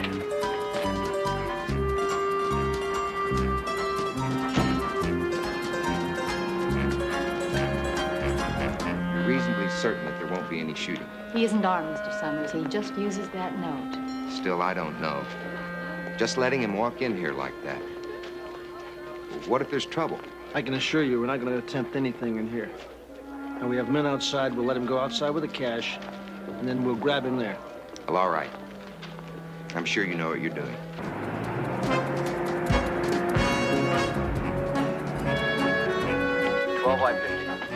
Yeah, Pete. He's coming in the bank. Listen, Pete. We can cover the other exit from here, so everything's cool. Okay.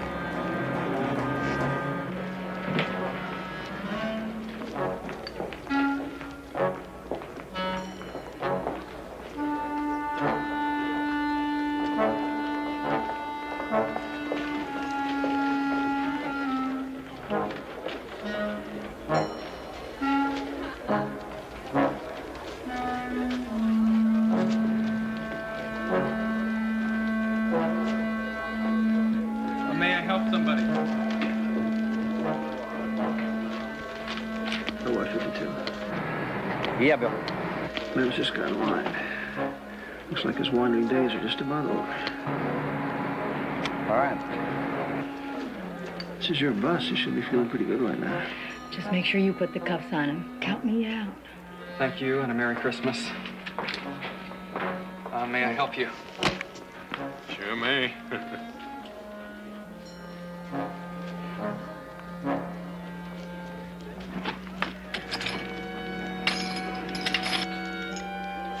Well, I'm afraid I must have lost my withdrawal slip. I'm sorry. You forgot the note. You forgot the note. Well, sit tight. He'll write another one. These are the old guys I've got to get superstitious.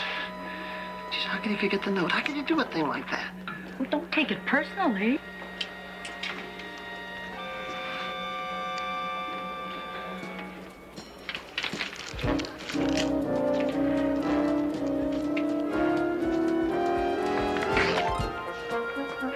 So what, 52? He's coming out. What? I said let him walk. He forgot the note. The old think forgot his note. What do you say?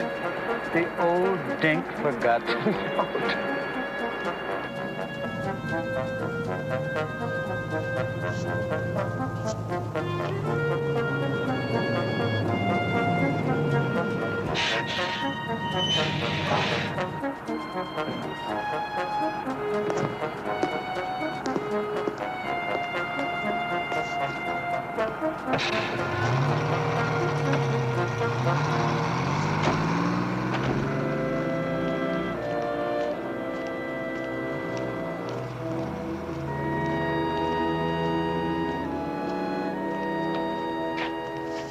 That's the second time he's transferred. He's not going home, he's going the other way. Listen, you guys dogging. I know I should talk, but just don't lose him, you hear me? We got you, William.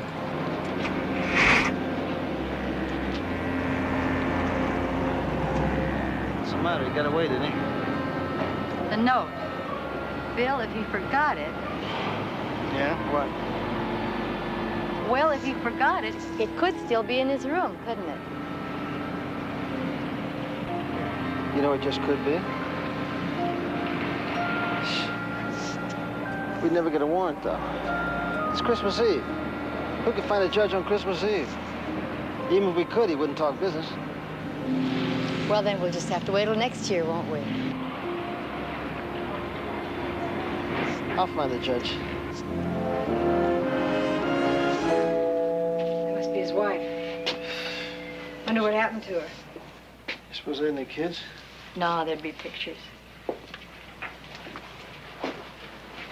Lieutenant Q.W. Mims. He was a flyer in the First World War. Look at this. Remember in Mrs. Volusia's room, the day we busted him? He had 3 names to go. Looks like we kind of lost his schedule. 36 names here altogether. Look.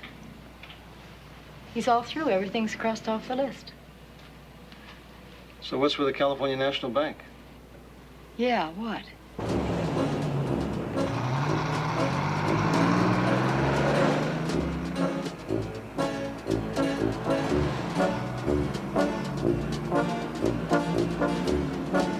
That's the 3rd bus that went by. What's he waiting for?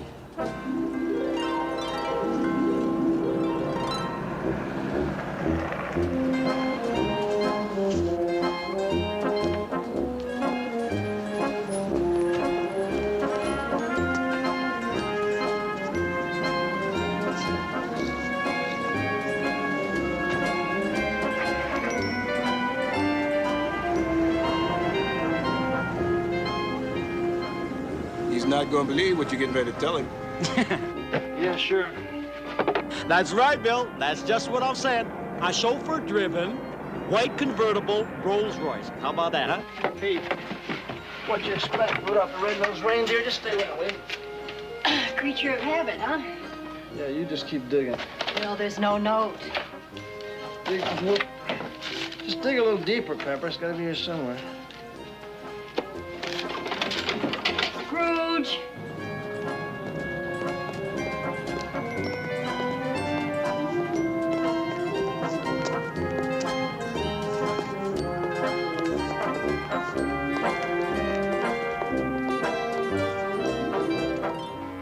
Pepper, I think old Waldo's done it to us. I think he's licked us. Well, 12 by 50. 12 by 50. 12 by 50. It's Pepper. Well, Pep, we ran a check on the plates and the Rolls is rented. He's down here at the wholesale market now, filling it up with food baskets. How's he paying for it? A very good question. Check it out. See what you can find. You know what I keep thinking about? When I was a kid, I read a story called The Purloined Letter, where this guy takes a letter and he puts it on a mantle right in front of plain sight. Tells the other guy it's hidden. But it was always there, right in plain sight. I've looked everywhere, so have you. Can't even find a cat. Like I said, I think we're just kidding ourselves.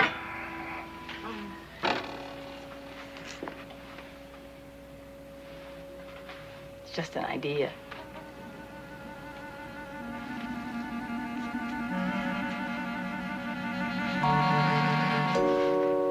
Oh, no.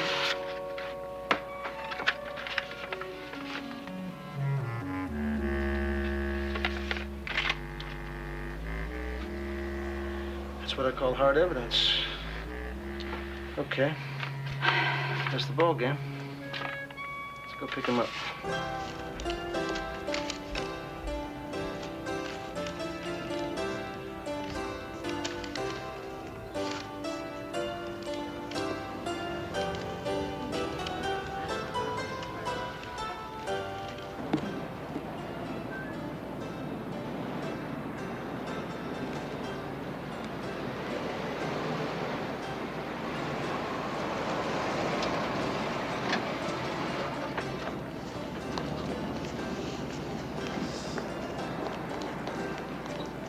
You gonna love this, Billy.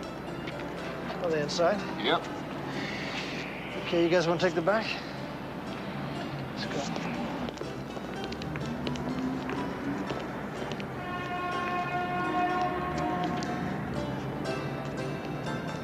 There you are. Happy Christmas. God bless you. God bless you, dear. And here you are, sir. Merry Christmas. Yes, yes, sir. The same to you. Thank you. Merry Christmas, dear. Thank you very much.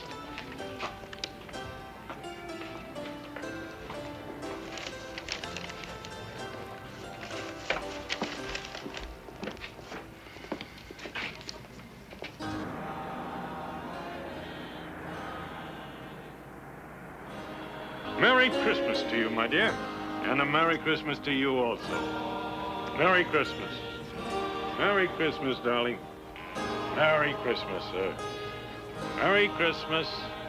Merry Christmas, dear. And a Merry... So, I did leave it at home. Hmm? Would you like to step outside with us, please?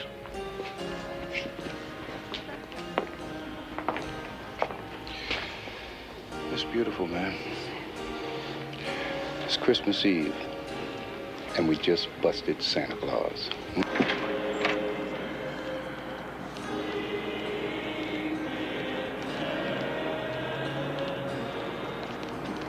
Right over here, Mr. Mims. Oh, please, Sergeant, why not a little style? Well, after all, it's paid for until midnight. Now, you see... Right, Mr. Mims, come on.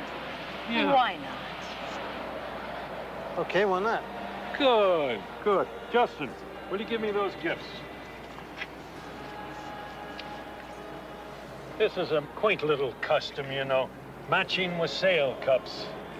After all, it's the season. Sergeant, that's yours. You, my dear? Thank you very much. Mr. Mims, I can't accept this. Oh, it's paid for with good, honest money. Bill, you're not going to say no to Santa Claus, are you? That's not the point, Pete. You know the rules. Bill, it's Christmas Eve.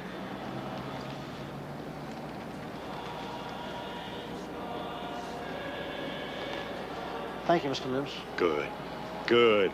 And gentlemen, here are yours. Thank you very much, Mr. Mims. Thank you, Mr. Mims, and Merry Christmas to you. Merry Christmas. Merry Christmas to both of you.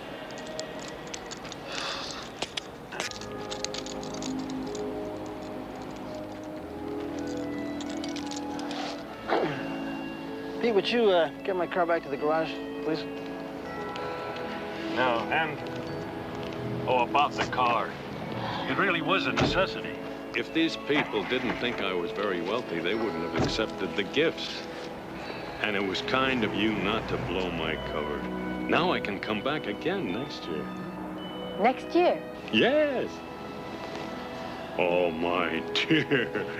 What jury would convict a nice little old man like me, huh? Fifth in Maine, Justin. Merry Christmas, Waldo. Merry Christmas.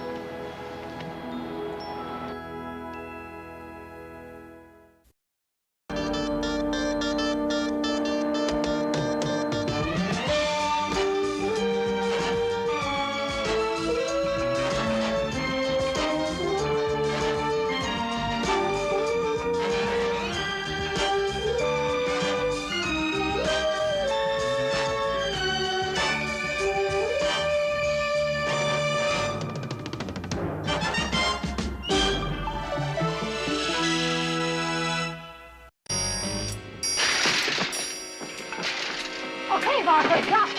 Come on, get up. Let's go. Let's go. Sit down, Junior. Drink your Shirley Temple. Don't you talk to him like that. I said sit down. You better start coming up with a story we can believe. Look, I didn't kill those two guys. Your husband's been shot. He's dead. Why don't you just tell me that you were just doing your job? Some job.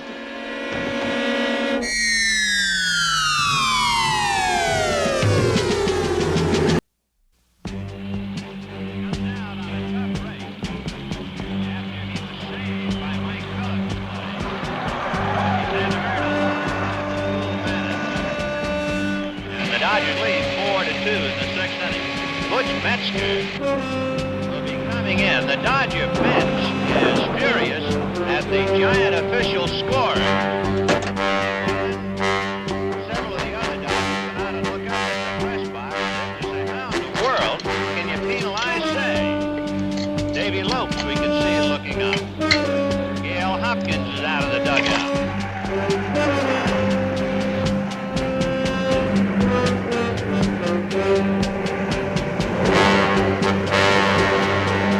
So the Dodgers here in San Francisco have lost 2 RBIs. They win only with the hands up in the air for the first box. And several of the other Dodgers have been annoyed, but it's in Bucks. Unless they see it again. An error charge to Harry Maddox. So it is 4-2.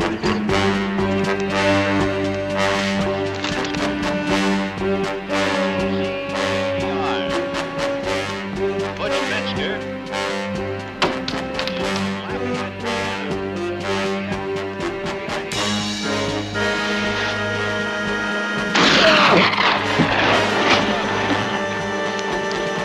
Well, what the hell did you do?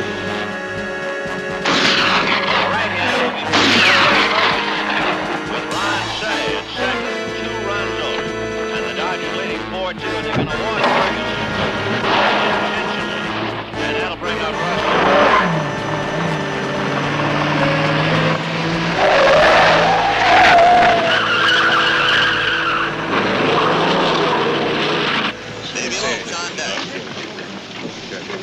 Excuse me there, pal. Thank you. 0-2 to Marshall. 1 away in the 9th inning. The Dodgers leading.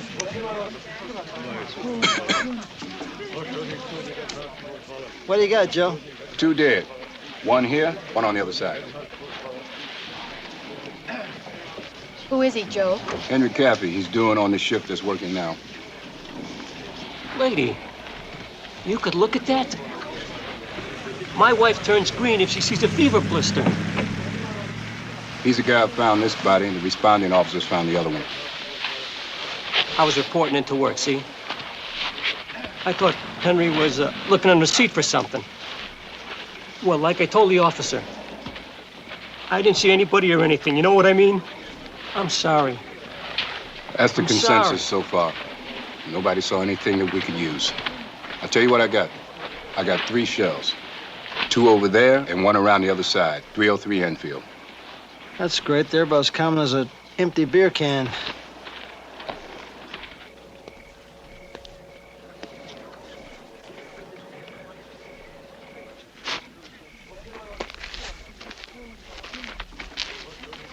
This is Anthony Cardullo, 42 years old. Will you tell me, at this point in my life, why I still find it crummy that a man can be blown away while he's changing his shoes? Cardullo and Caffey work the same shift? That's what I was told. Who's in charge here? Guy by the name of Nicastro. He's inside. Henry Caffey wasn't friends with anybody. Remember Henry, the guy in the comics? Cue bald head, and he never spoke? That was Henry Caffey. The guys used to say that. But they liked him, though. Sure. Cardullo, too, for all his faults. What do you mean, what faults? Well, faults, that's too strong. Benny is the class clown. There's one everywhere. You know the type. Look, would you like some soda? We make some good stuff. There's ginger ale, cola, tropical punch. Take some home. No, thanks. Listen, guys like that often get themselves into scrapes. What about Cardullo? Do you ever get in any fights, anything like that? Sure. Every other week. But he would kiss and make up very fast. That was Benny. It was a Pontiac. I never saw it before. But it was a Pontiac. Or maybe a Merc? About 67. Color? It was light but dirty. Hey, I didn't have no eyes for the license. You know how it is. Anything else? Yeah, it had a vinyl roof. Raggedy and torn. Yeah, well, I guess I can put together an APB and all that, huh?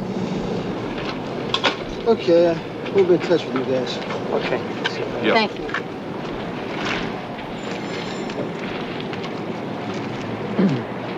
Cardullo had a family out in the valley. I heard, Bill. I heard you. Check out this shop steward, Charlie Gans. Okay.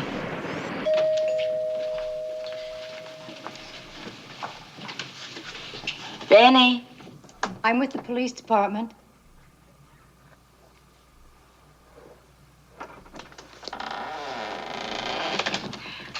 I'm Sergeant Anderson. May I come in?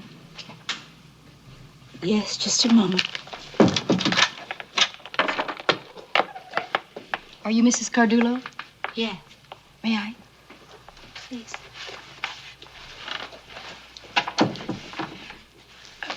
Maybe you'd like to sit down also. I have something to tell you. Your husband's been shot. He's dead. I'm very, very sorry. Who do I call? I mean, should I call the funeral parlor or his sister? What do I do? I can do some of that if you like. Where did it happen? At work.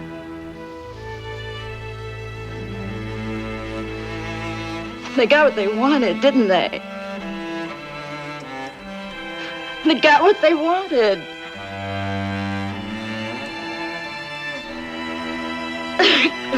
What?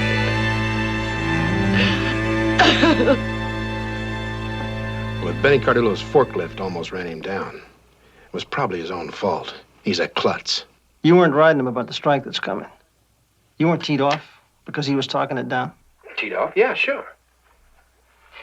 Who messed with the brake on the forklift? Who broke his windshield? Who put the smoke bombs in his car? Well, this is the first time hearing of it. Well, now that you're hearing of it. Well, I think it's terrible. Mr. Gans, your term as shop steward's been pretty bumpy. For example, here, during the 68 strike, 2 workers said that you convinced them to beat a pro-management man into a wheelchair. The official charges never stuck against me, did they? They just misunderstood something I said, and then they went out and did a dumb thing. Maybe last night, somebody misunderstood something else you said. I don't badmouth people or start trouble. Even for Benny Cardullo. Kind of misunderstanding where 2 men get shot? No, miss. Why did Cardullo tell his wife that you were bringing a lot of heat down on her? Beats me. Look, can I go? We have got a strike vote coming up. No.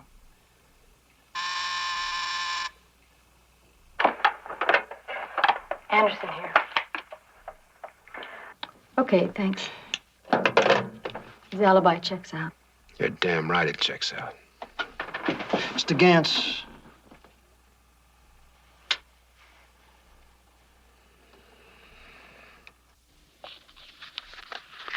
You can go.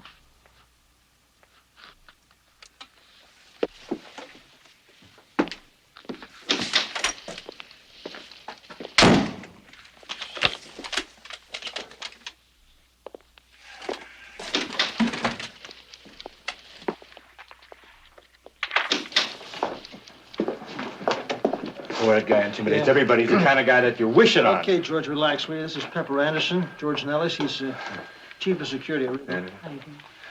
Well, here's the rest of your packets and all of our guys who didn't punch into work last night. Hey, good. Joe and Pete can take care of this, huh? All right. Pep and I'll handle these. Hello, Crowley. Now, this kid's Stuart Borchers. He was only on for the summer. He quit last week. Now, he had a final paycheck coming, and last night was paid him. He didn't show up. Pete, you want to handle it? All right.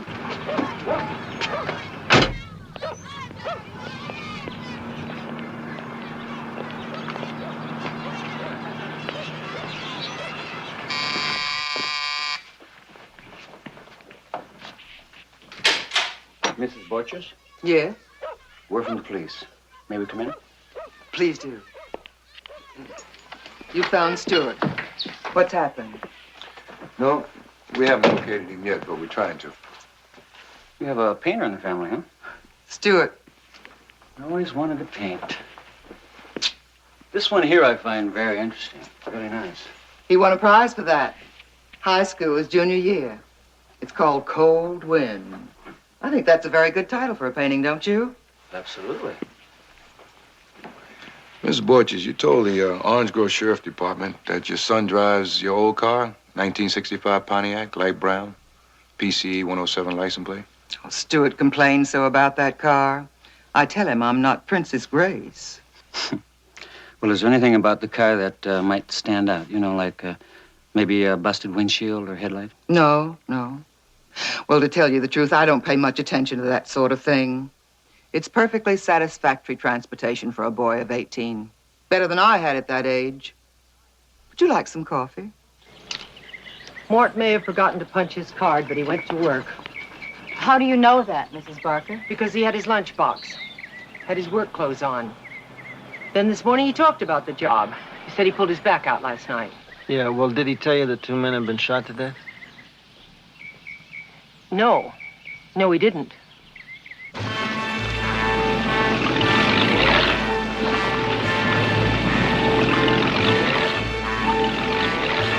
Let's see that mugshot again.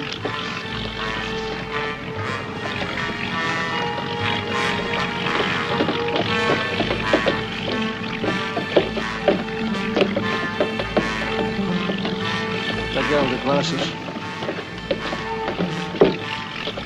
Yeah. You Morton Barker? Oh, I'm supposed to know you? No, see, we know you from your police record. That was a year ago. What about it? Mr. Barker, you told your wife you went to work last night.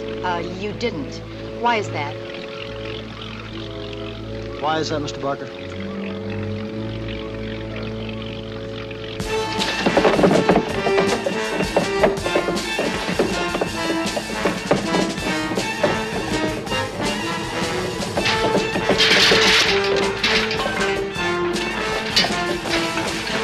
Okay, Barker, drop it right now. Drop it.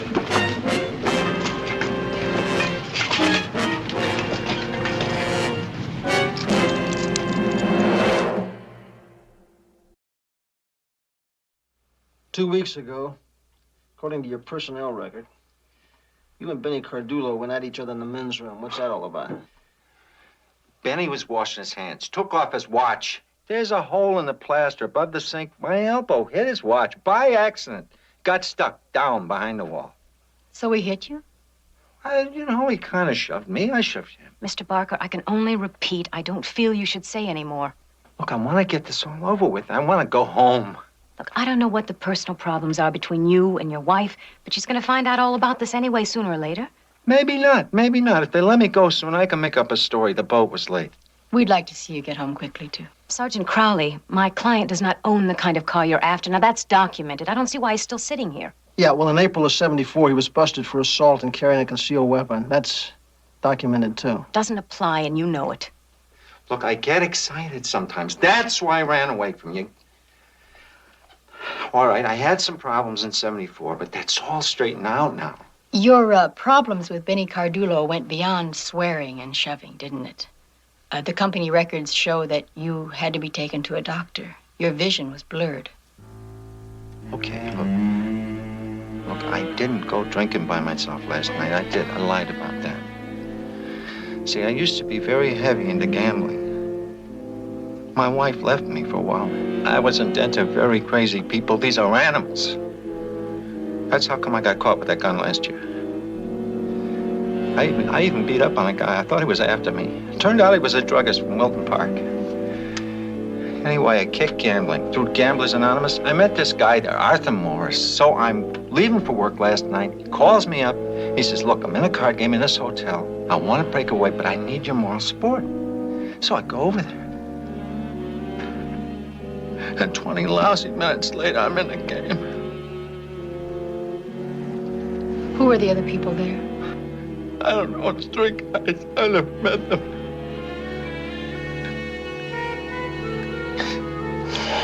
Okay. We'll have to check all that out. But I'm afraid you're gonna have to stay here in the meantime, Mr. Barker. Yeah, that's all gonna come out. And Louise is gonna leave me.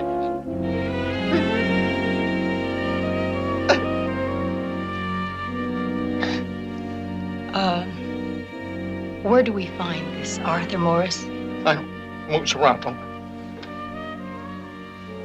He's still in bed now.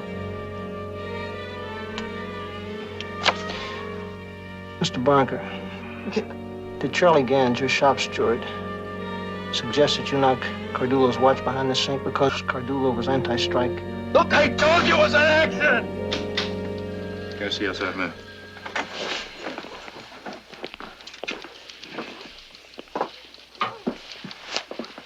Just got a call from Mrs. Borchers. Son called her from somewhere up north. He's heading home for the start of college. Las Brisas, that's that new school. It's practically in their backyard. One of the reasons why nobody could find him was that car of his. What does that mean? Well, it broke down. And he was hitchhiking. Bring him in. You got it.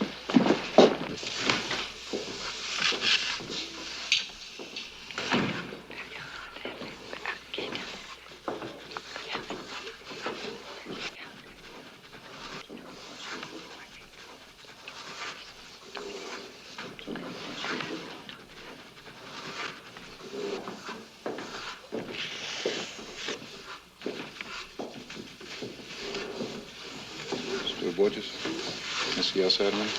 What for? Tell you outside.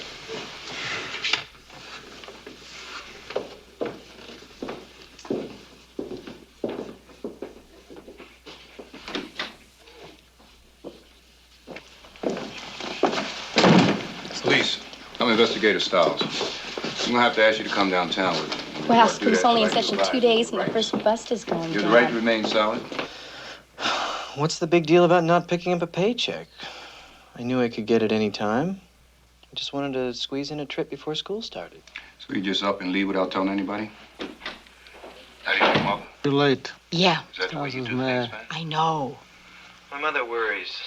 She asks a million questions. I never would have gotten on the road. You okay? What were your problems with Benny Cardulo and Henry Caffey? I had no problems with them. Come on. Everybody had problems with him. They told us at the plant he's always on your back. It's a lie.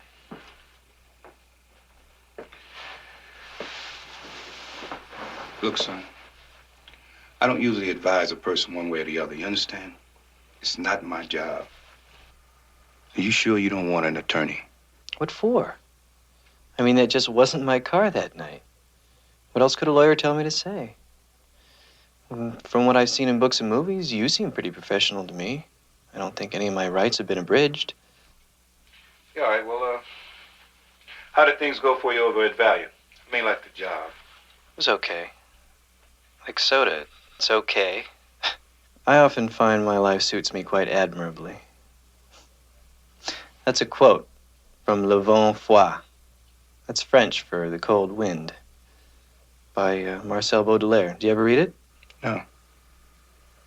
And it's me asking the questions, okay?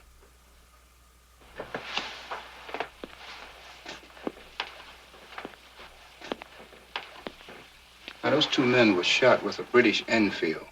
Do you have a British Enfield? That's a rifle, right? It's a rifle, right? No, I haven't fired a rifle since YMCA camp. 22s. Let me tell you something. Your car fits the description like a glove, you understand? Now, we're going to continue to ask all the gun shops who bought a British Enfield. And sooner or later, we're going to find out who bought it. You understand that? Wasn't I?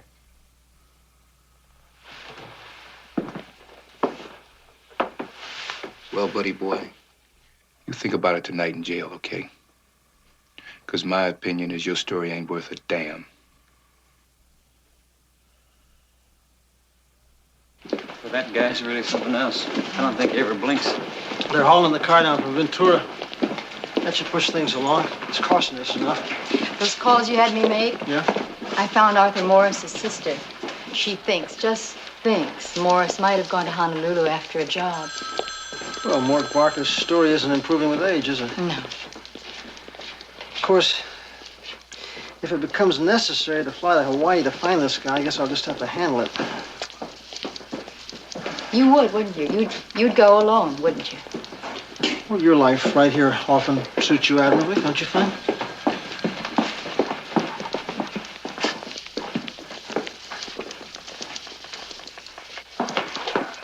Okay, Sam, thanks.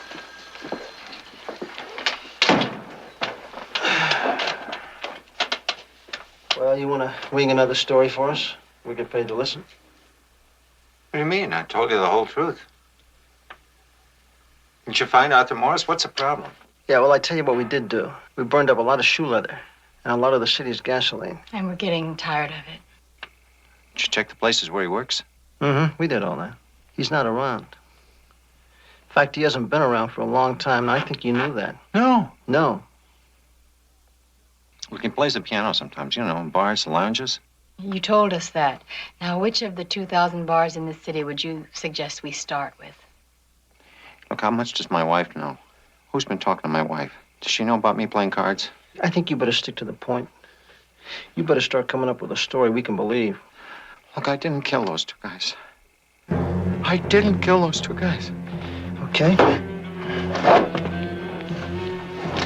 Sam, take Mr. Barker back to his cell. Hey, look.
Borges?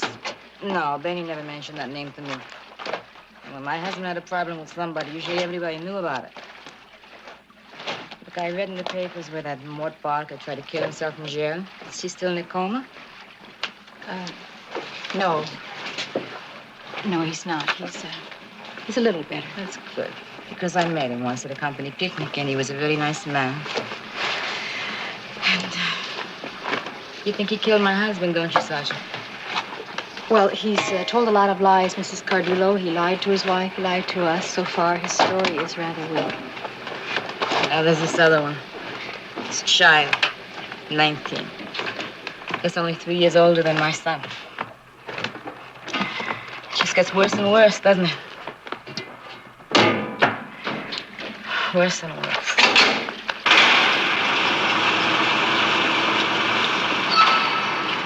You, positive this is the car? Yeah, I'd have to say this is probably the car I saw on the lot. Did you park your car at Valiant Beverage the night of September 4th? No. Are you still in school? Yes? Did you ever own a .303 caliber British Enfield rifle? No. Is your car a Pontiac? Yes? Did you kill Benjamin Cardulo? No. Is your first name Stewart? Yes? Did you kill Henry Caffey? I keep telling everybody I didn't kill anybody. Just answer yes or no. No. Are you under 21? Yes? Did you dislike Cardulo? No. Did you dislike Caffey? No. Have you ever seriously intended to kill somebody? No, the idea of killing makes me sick. Just answer yes or no. No. Is he dirty, Mike? Yeah, sure, in some areas, but I can't say with any certainty that he's the one. Yeah, well, Mike, this isn't my first polygraph or my first killing. But I say, somehow or other, this flake is in it right up to his eyebrows. Well, call him as you see him, Crowley. I don't know. No motive, none. No physical evidence, just an eyewitness and to a car yet. That sounds familiar. You sound like the same person I spoke to on the phone from the DA's office. Why, they won't follow him? Hell no. Bill, I didn't say I want to date him. I just said I don't know. Now, you call him flaky. I call him... A little flaky. Yeah. And Needle did the Watusi when he said the killer makes him sick. Said he's going to be out of jail in an hour. We'll just give him a week or two to think that maybe the fires have gone out. And if Barker doesn't pop, Pep, I think we'll send you in with this kid. Sure. Know what our boy said to me about jail? It's not bad. But you get used to anything after a while, even living in a tree. It's another goodie from his favorite writer. Marcel Baudelaire.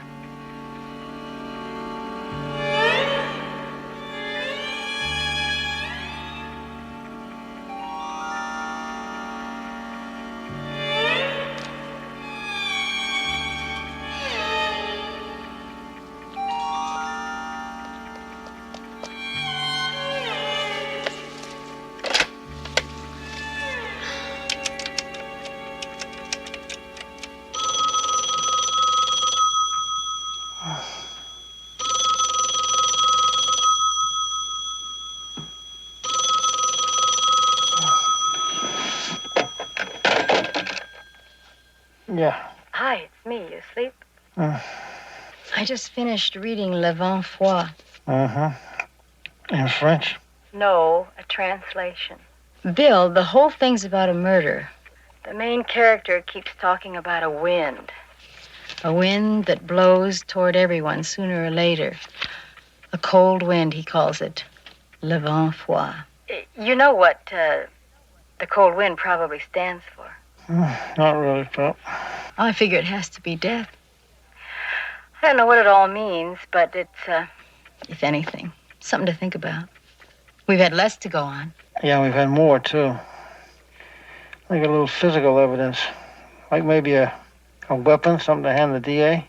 Well, we'll talk about that in the morning. You get back to sleep. Yeah, great. Good night, Bill.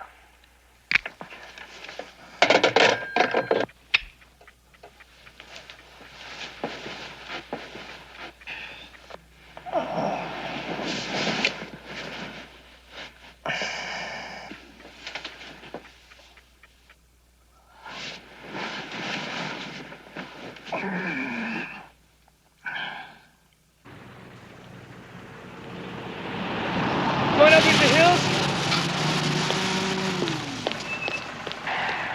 Watch out for coyotes. Come on. Get in.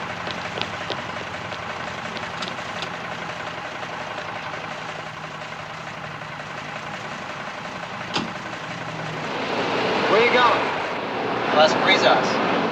We'll take you as far as the freeway interchange. Stuart Borchers? They call you Stu? No. Why not? Does that bother you, Stu? Fifth of whiskey. The whole fifth. And some reds. Wasted. I mean, this chick was unbelievable. I love your faded blue jeans, Stu. Mommy bleach those for you? Hey, Stu, you have a lady? Nah.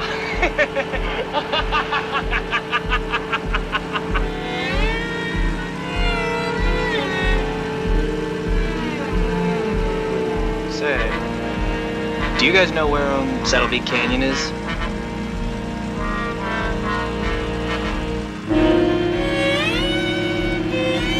Well, it's way up there in those hills. And I'm gonna show you how we get there. Hey, man.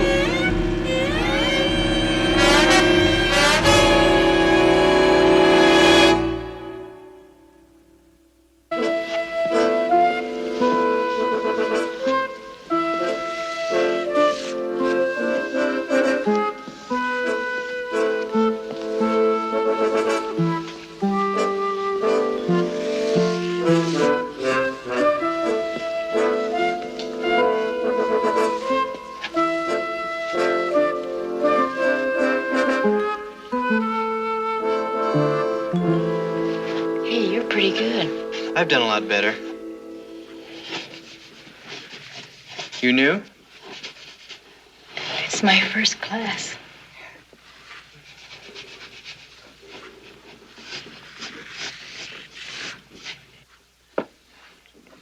When's the last time you did any drawing? Well, my last class was in high school, but sometimes I get out the old easel on layovers. Layovers? Oh, I'm an airline stewardess. Well, you really are good. I like it. Stuart, is that you? Hi, Stuart. Hi. What's your name? Tessa.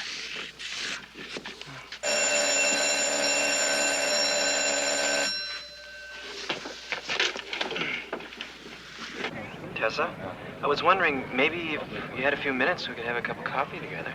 Well, why not? I'd love that. There's a place I know just across campus.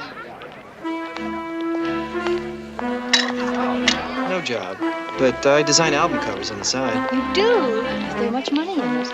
Oh, not the companies I work for, but I'm saving. I want to go to Paris someday, study with Francois Jobin. You ever heard of him? I've flown to Paris, but I've never run into him, no. You have a car? Over on lot 6. So tell me all about this French artist you want to study with. He must be fantastic, is he? Jobin? Well, he teaches at the Académie Saint-Just. Oh, wow. He is terrific. He specializes in sort of cubism. That's the stuff I like. Let me let you go off on your own. I love France. Paris is divine. Maybe you'll fly back this summer. Maybe. I've requested it 3 times already. I hope you get to. Maybe we'll meet on the Boul Mich.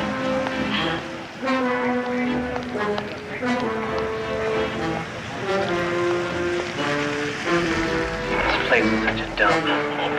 It's for kids. The only place around them. You know, I've always had this fantasy that, that an experienced woman would sort of take me under her wing. Only angels have wings. Ever heard that? But while we're on the subject of fantasies, I'd like to hear some more of yours. Well, that's about it. I don't have all that many. Oh, sure you do. Everybody does. Come on. What turns you on? Well, I like movies. Movies? Yeah. What kind of movies?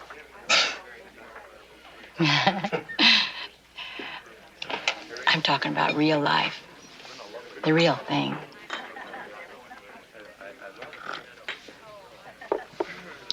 You don't talk much about yourself. It's a real chatterbox, isn't he? Dog, 3 days of this mess and the car seat seem to be stamped on my butt. I was gonna say something about that. Yeah. Do you like movies? Would you want to go? Tonight? Well, tonight's kind of bad for me.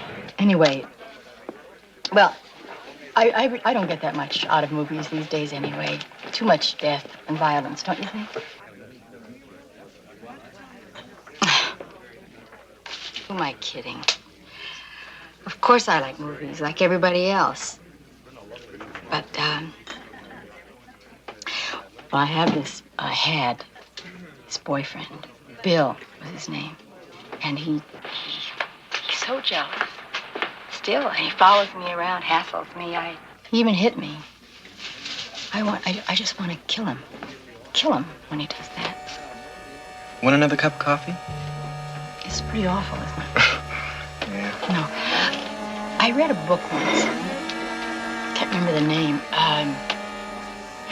In it, a man killed somebody, and it was described almost sensually. Like how?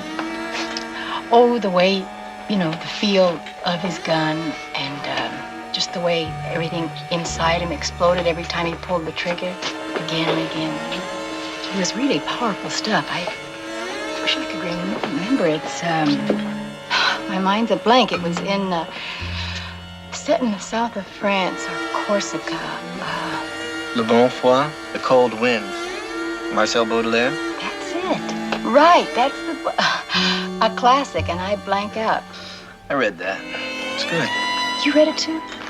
French, as a matter of fact. Did you understand it in French? Mm-hmm.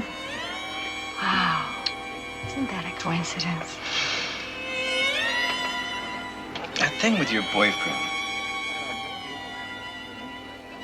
Maybe you should get a gun, Tessa. Well, just to scare him, I guess, but let him see it. I hear a lot of women carry them anyhow these days, for self-defense. No, Bill wouldn't scare. Can't scare him. No.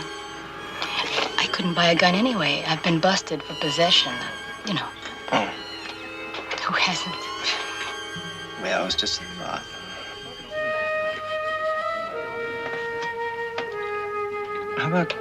How about dinner tomorrow night? Maybe.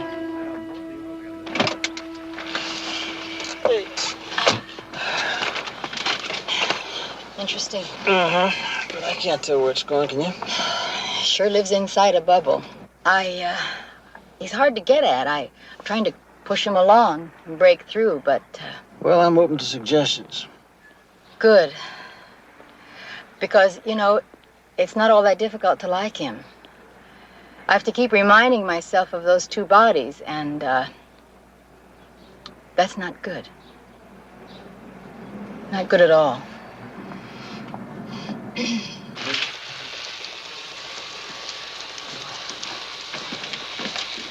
got a late date? Not exactly. You got anything interesting? No, 2 hit and runs, 1 drunk DOA at County General. And how about this one? 2 soldiers shot in the back of the head. Bodies found in a burned van. Oh, yeah? Where? In the bottom of Saddle Peak Canyon. Homicide got anything? No, not a clue. Well, I'm gonna catch you later. I'm going home. Okay. Either you're a born romantic or you have ESP. This is just the kind of place I like. Well, I wish I could say that's why I picked it. It's a nice dump. It's nicer than the other places. Yeah. And also, it's the only place that'll serve me. It's funny, but I came in here. All right, get up and put your coat on.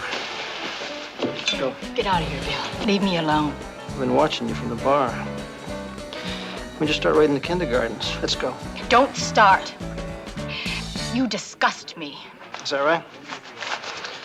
So I disgust you, huh? I'll tell you how much I disgust her. She heaves all the way to the bedroom. Will you stop it? Bill. Come on, get up. Let's go. Let's go. Sit down, Junior. Drink your Shirley Temple. Don't you talk to him like that. I said sit down. Before I knock you down.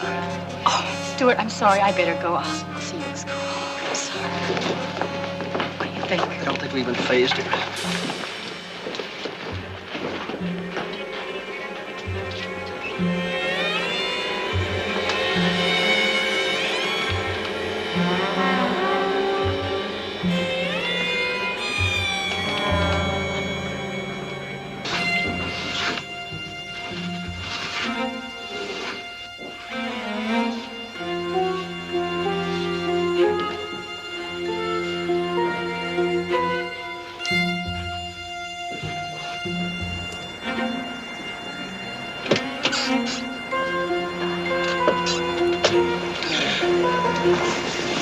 No, sure. I think he smells something.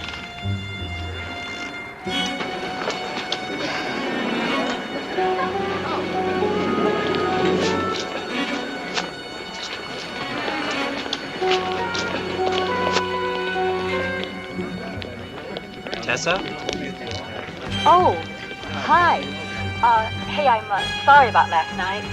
I've been doing some thinking, and I have a surprise for you. Great. What kind of surprise? Surprise, all right? You have your car here? Yeah, it's in lot 3.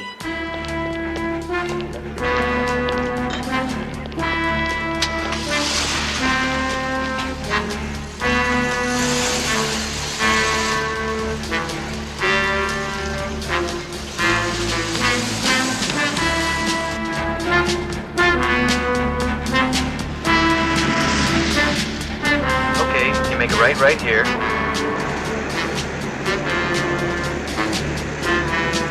Go up the street a bit. Up here? Yeah, right past the street, there's a red car up there. Make a left in that driveway.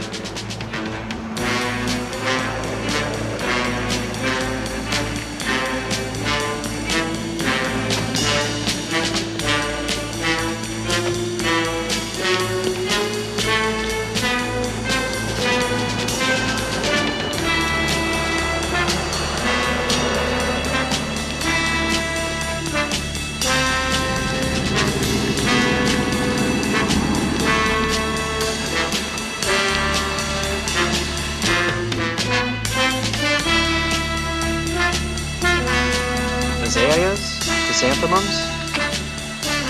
I put a lot of those in. They're pretty.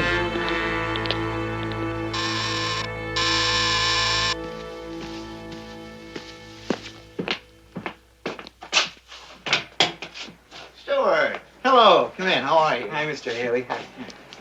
I'd like you to meet a friend of mine. It's Tessa Baines. How do you do? You know, I was saying only this morning to Mrs. Haley that I wish Stewart Porches were back here taking care of the lawn. Well, college is a full-time job. Mr. Haley, remember last week when I sold you the infield? Yeah? You said you'd rather have traded me the German automatic? This is where he dumped the gun, all right. We'll go in for it after they You're leave. going up in the range, are you? Maybe you guys better go and show take you the the back of the house just in case. I got my heart out on this. Beautiful, isn't it? So you want the Walther PPK, do you?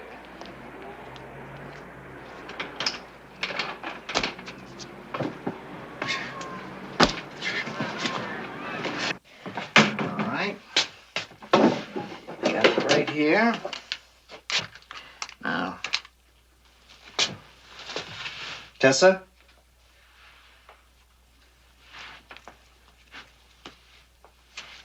You're the one who's going to be using this. See how it feels. Oh, I don't understand, Stewart. For protection, sir. See, there's a lot of rapes and stuff in our neighborhood, and it's bad down there, right? right. Well, I don't know, Stewart. There's no problems. Mr. Haley, who's out back? Out back? Yeah, there's men out there. Men. Like cops.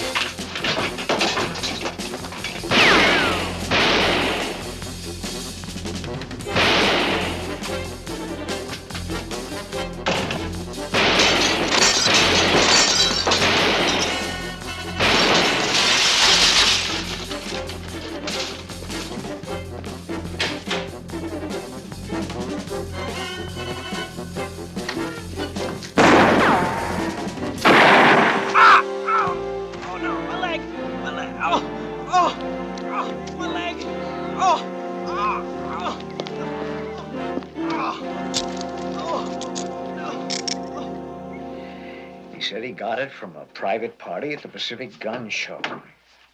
I had no idea it'd been used in a murder. The boy's a fine, outstanding student, a good citizen. Look, so what if he was Andy Hardy, huh? You all know better than to deal guns with kids. You ought to be ashamed of yourself. It's ridiculous. I'm not afraid to die. I'm not afraid to die. You're not gonna die. I'm prepared. It's all worth it. Better than I thought. Better than I read. Did you plan it for a long time? No, just a few months. If I die, don't let them show my body on TV tonight. Only if I'm alive. Will you tell them why you killed Kathy and Cardullo? And there'll be an interview with me. And I'll show them. I'll tell them.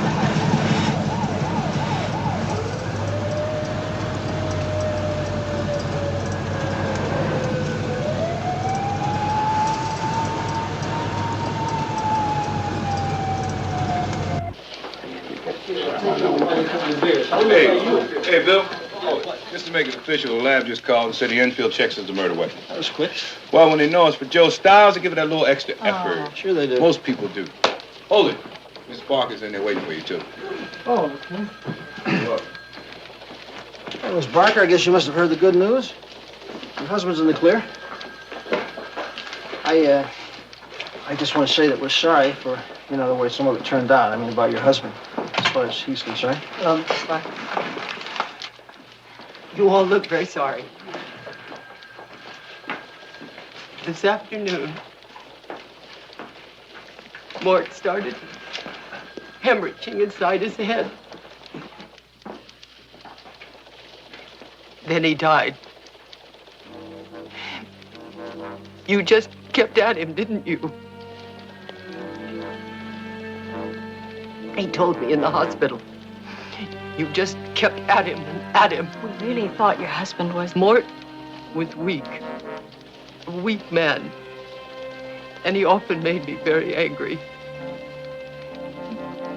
But he would never have killed himself if you hadn't pushed him to it.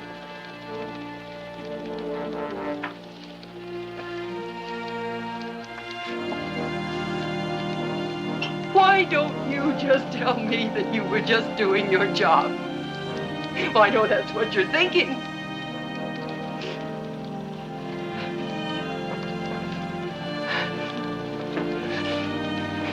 Some job.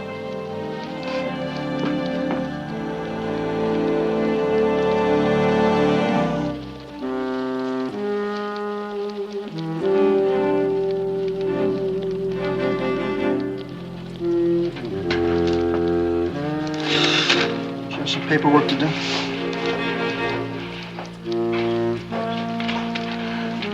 Why didn't anybody understand that man? It just doesn't seem fair. Buddha said life is fair.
I don't want anything from you.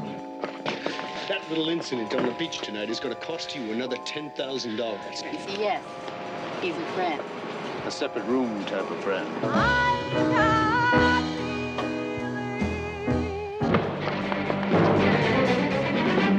Have you ever been in love?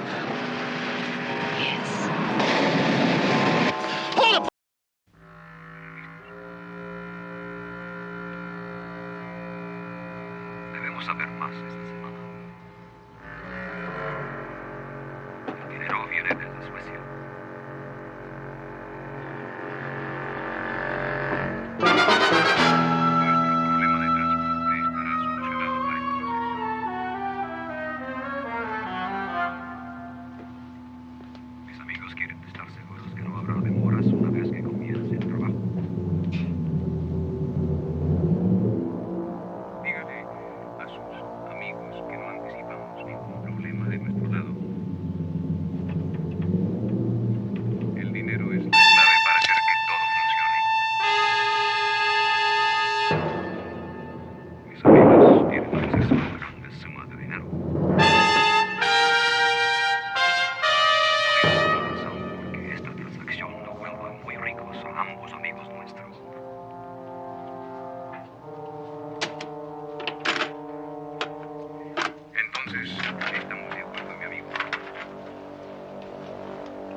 Thank you.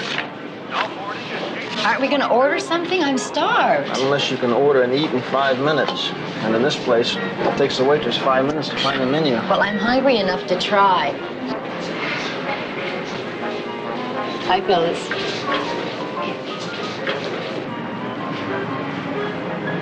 Jeez, I can't take you anyplace. Bill, they're Marines. You remember what it was like, don't you? Remember, are you kidding? I'm the only guy on our ship who had pimples. I don't believe that. Can't we at least order something to go? I'm so hungry. No, drink your coffee. We gotta go. Lights doing. I'll get the coffee. 64 cents for 2 coffees? You gonna get the tip?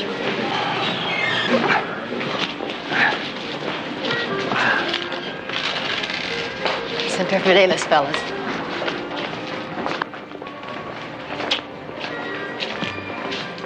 How come I never heard of this Lemke? Frank Lemke, you've heard of him. I don't think I've been keeping up on my intelligence bulletins. No, this guy's over the hill. He did 10 years joint time on an income tax brief. I don't know, I guess he got out about 3 years ago. So, why the big effort? It's no big effort. It's just you and me, sweetheart. That's because Pete and Joe are smarter than we are. How can I be smarter? I'm the sergeant. Because they don't answer their phone on their day off. Wait a minute. What? It's Donald Lance. You know him? Sure, so do you. No, I don't think so. Sure, this guy was working intelligence when you came into CCU. No, maybe not. It's just about the time he quit. Yeah, I don't think so. He's been working as a private investigator. Bugging device was found. Bugging what, I wonder?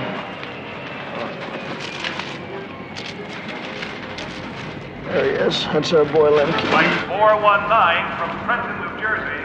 Now arriving at Gate 8.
Any problems? Nope.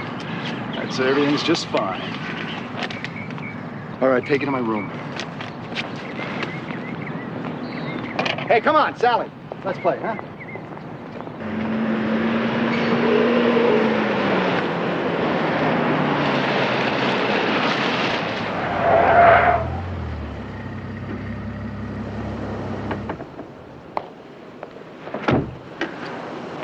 Been a long time since I had a steak here.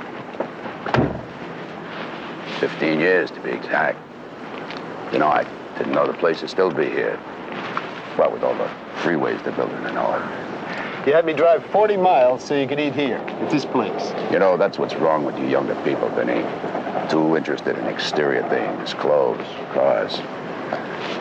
It's what you can't see, what's on the inside that counts.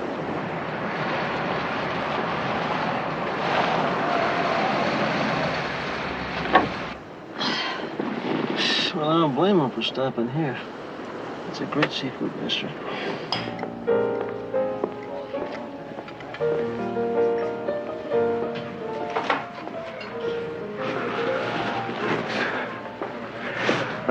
Listen, I've got to go to John. Will you order for me a New York medium salad, no potato, and coffee?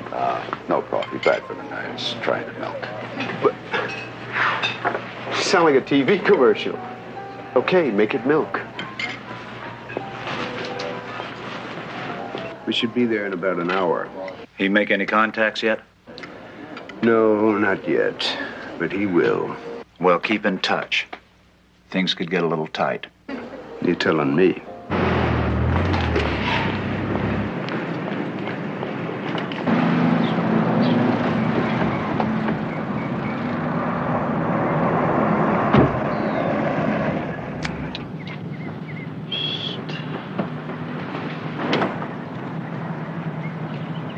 I'll say one thing for the gentleman. He sure picks nice places.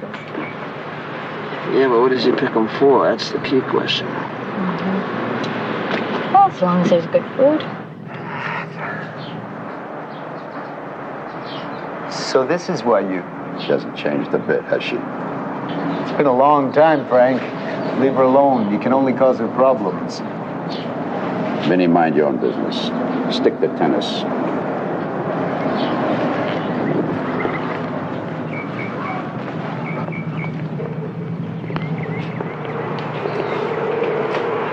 Registry. She's beautiful. Miss Tracy Connors. Sensation. Saw her once at the Grove about 5-6 years ago. She's great.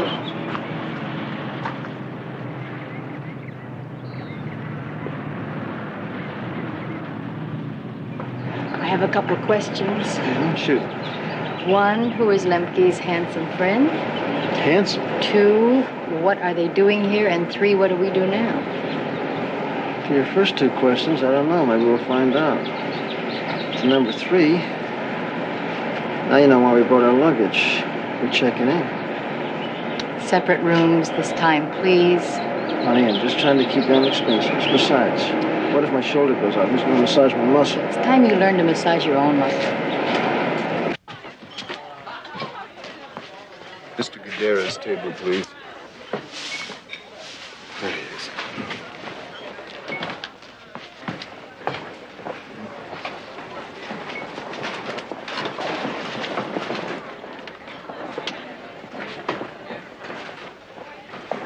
Well, that's very interesting. Hey, Frank, you couldn't have picked a better location, huh? What a place. Hey, let's have some dinner, huh? We ate. Drinks would be fine. The heavy-set one? Mm-hmm. You know him?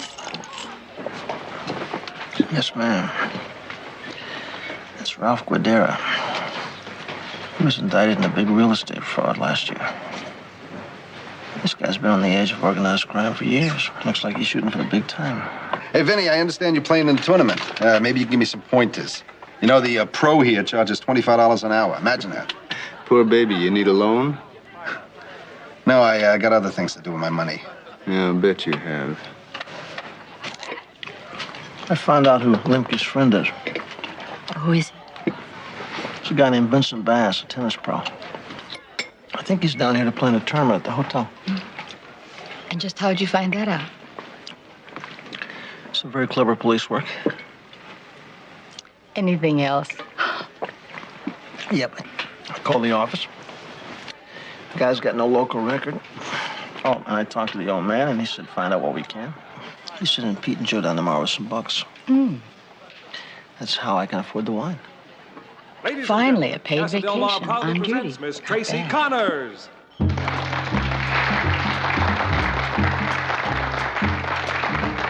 Lover, one lovely day, love came planning to stay.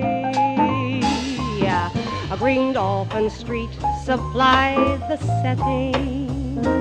setting for nights beyond forgetting. And through these moments apart, love remains in my heart. When I recall the thrill I'd found on, I could kiss the ground on green dolphin street. Lover, one lovely day, love came planning to stay. Green dolphin street supplied the setting for nights beyond forgetting. And thrills these moments apart, love remains in my heart. And I recall the thrill I'd found on, I could kiss the ground on Green Dolphin Street. Hello? You blew it. What are you talking about? Who is this? There's a third tape, Guidera. Who is this? Now listen, damn it, come on. We have the third tape. I'll contact you later about money.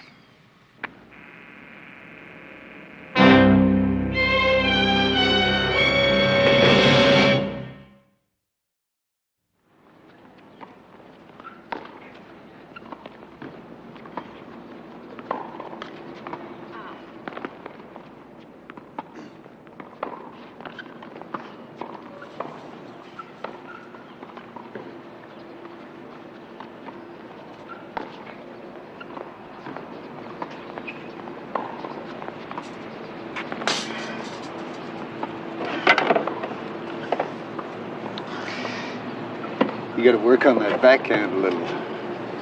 You noticed. Are you waiting for a partner? No, I gotta warm up some more. How about a game? Well, how good are you? Good enough to straighten out that backhand. You're on. Vince Bass.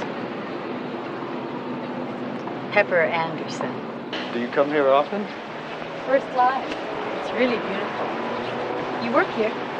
No, I'm playing in a tournament here next week. I thought I'd get used to the courts. Oh, no! With my backhand, I've met a tennis pro. Oh, Frank, these are the key men who'll be working for you. Lemming, casino operations manager. Troutman, accountant and financial operations.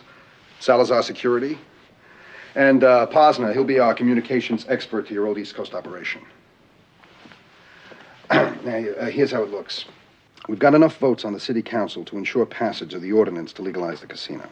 That's cost us $75,000 already. Oh? Who put up the $75,000? I did. We've got to get things going. Now, as soon as we start operation, we tie into your old operation, and we're in. Nah. You want me to put $3.5 million in front. All right. Let's talk percentages. We figure your cut would amount to $15 million the first year. Now, I don't want you to confuse age with stupidity. I figure this operation should net $75 million a year. Got a big overhead. Overhead. You're asking me to put up 75% of the capital, plus use my East Coast contacts for 15% of the action.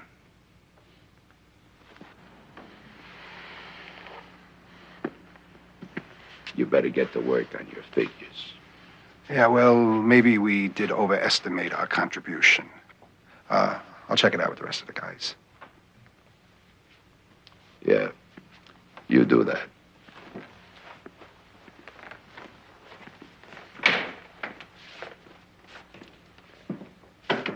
Was that your boyfriend at dinner last night? we're teachers. We're here for a state teachers conference. Yes, he's a friend. A separate room type of friend.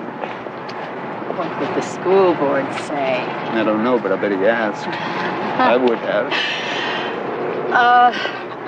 What kind of work do you do? Changing the old subject, Gambit, eh? Well, I really don't work. I just play a lot of tennis. I think we're called tennis bums. Bet you get to travel a lot, huh? I guess so. And those friends with you at dinner last night, they're tennis bums too? Miss Anderson, you were watching. You caught me. No, those gentlemen are business associates. What kind of business?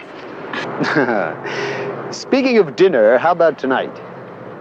You didn't answer my question. I got a rock in my shoe. You didn't answer mine.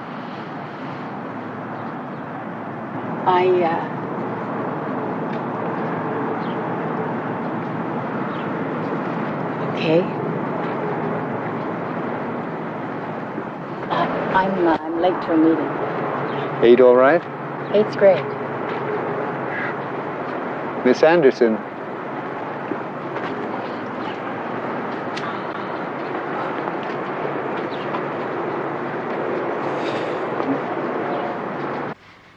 Looks like we got a pretty good set of 5 here. What'd you find out about him? Not much. He travels a lot, various tennis tournaments. That's it? 2 hours, that's all you can tell me is a tennis bum? What's that supposed to mean? Saw you out there on the terrace. Looked like having a pretty good time, kid. Sergeant, you think I've never seen a great-looking pair of legs on a guy before? Just another passing fanny, huh? Bill, Bass seems like a very nice guy. He's fun, but that's it. What are you getting so defensive about? I'm not defensive.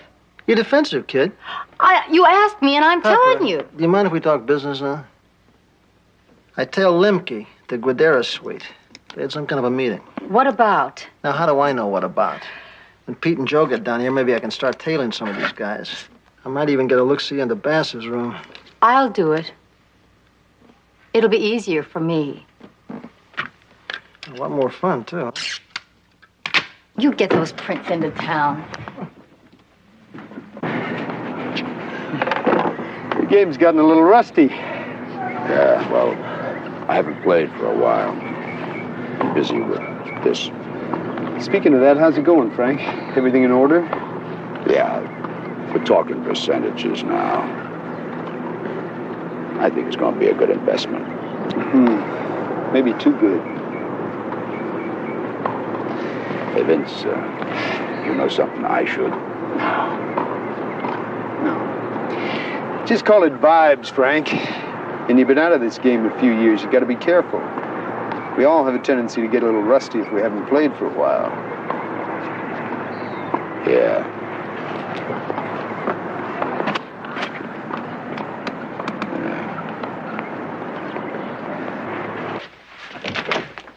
Frank, come on in. What's up, huh? Let's talk.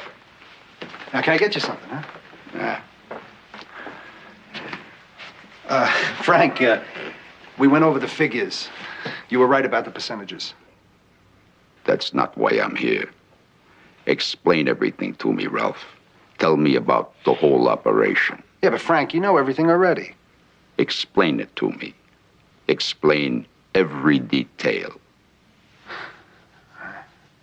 We open a casino in Cabazon near Palm Springs. Small operation, nothing to get the Vegas boys upset about, you know? Then maybe later we open a couple of more, like a franchise. Yeah, but you know this already. What's the matter, Frank? A friend told me you're holding back. Okay. Some of the guys thought that we'd work a few ladies on the side, you know, just for their entertainment value. No profit, you understand? I'm not sure I do. There's something that ain't right. Like an itch. An itch I can't scratch. You better be straight with me, Ralph.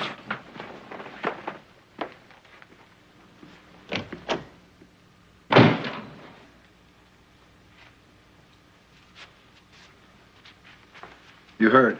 What do you think? Does he know anything? Yeah, my guess is he knows something. But if he doesn't, he's not going to stop checking until he does. Yeah, but who? Who talks to the old man? It's Bass, man. It's got to be Bass. Yeah, I think you're right. Maybe Olson here better take care of him, huh?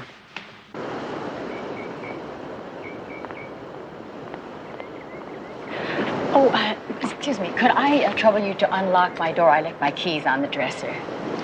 I'm sorry, miss, but you have to get the key from the front desk. I am not allowed to open the rooms. I'm late for a teacher's meeting. It's about to break up, and if I get caught, well, you understand.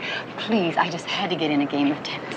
Sure, but please do not mention this to anyone. Thank you.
Yeah?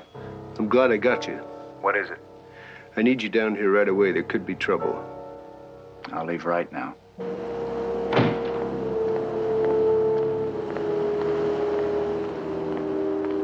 Don't turn around. Just keep walking.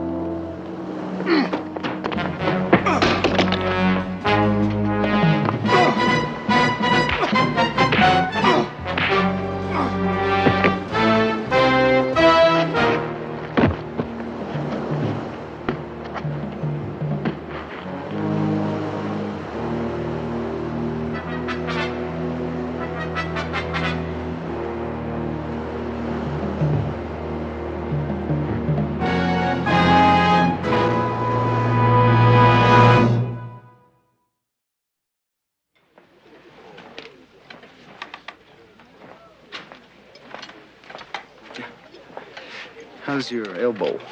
My elbow is fine. My tennis is rotten. Well, what would you like to drink? Scotch, but heavy on the water. That'll make two of us. You know, I've always liked this place. It kind of makes me feel as if I'm living in another time. Sometimes I wish I were. Vodka tonic.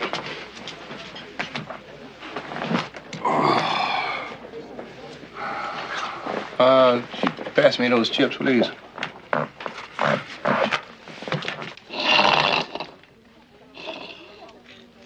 What's bugging you?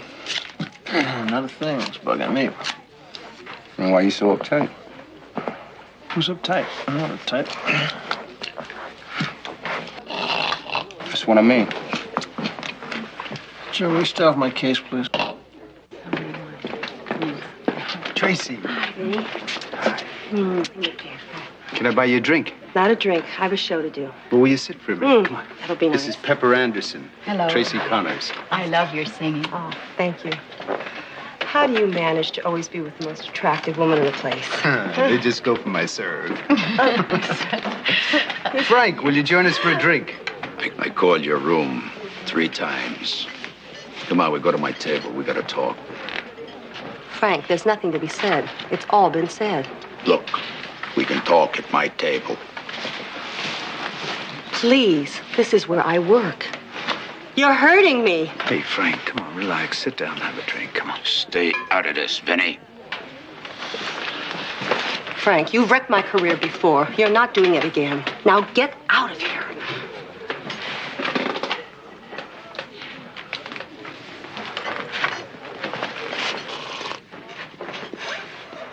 You better stay with her.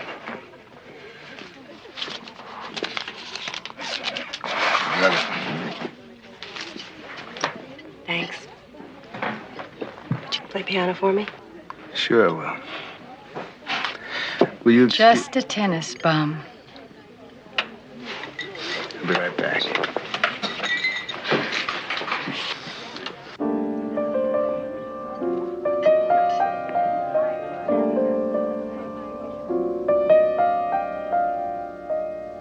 Feelings, nothing more than feelings, trying to forget my feelings of love.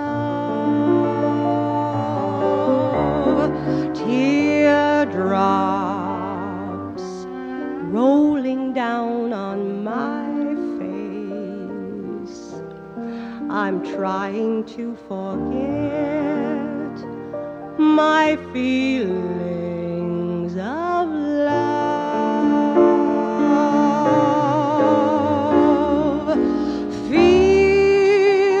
Feelings for all my life, I'll feel it.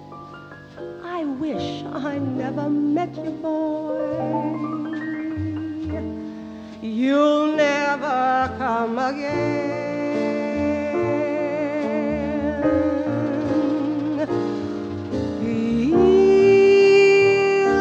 Feelings, whoa, feel you. Whoa, I wanna feel you. again in my arms.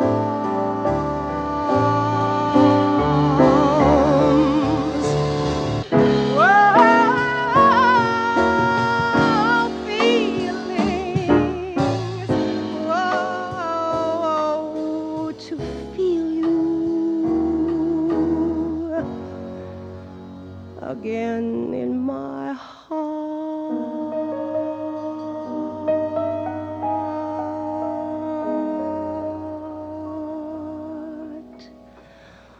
Feeling.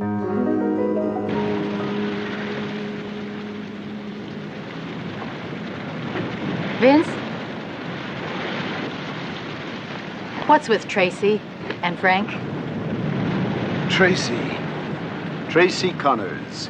She was headed for the big time once. She had it all. What happened? She fell in love.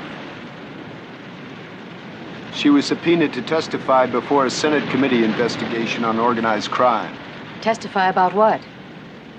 Her association with Frank Lemke. She was Frank's girl. The big time. But that was back in the 50s, and it just about destroyed her career. No one would touch her after that. Today, she'd become a celebrity and write a book. Right. You care about her, don't you? She's a friend. That's nice. Pepper, Oh, you scared me. I've really enjoyed. I guess what I'm trying to say is that it's fun right now. I feel the same way. Have you ever been in love? Yes. You know, it's funny. I've always felt I was immune from something like... Well, I guess we all have our own image of ourselves. Are you afraid of getting hurt? Yeah. Possibly. Uh-huh. I guess I've been ducking too long. But Pepper, I'm glad that you're here with me tonight.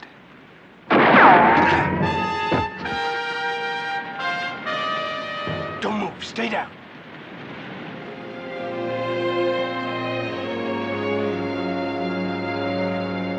Is this the guy? Yeah, that's the guy. Highway Patrol said he must have fallen asleep at the wheel. Broke his neck. Is he friendly with Banderas? Associate. That's what the manager says. Jim? What about Bass?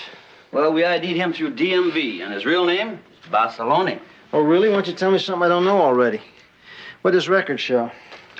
Nothing. Nothing? Nothing. The CII? Bill, we checked everything. There's absolutely nothing. The FBI. Did you check the FBI? Hey, come on, William. We did a thorough check. He doesn't have a record. He's clean. Yeah, well, there's something going on here, and Bass is right in the middle of it. And we're going to find out what. What's his predicament? Pepper.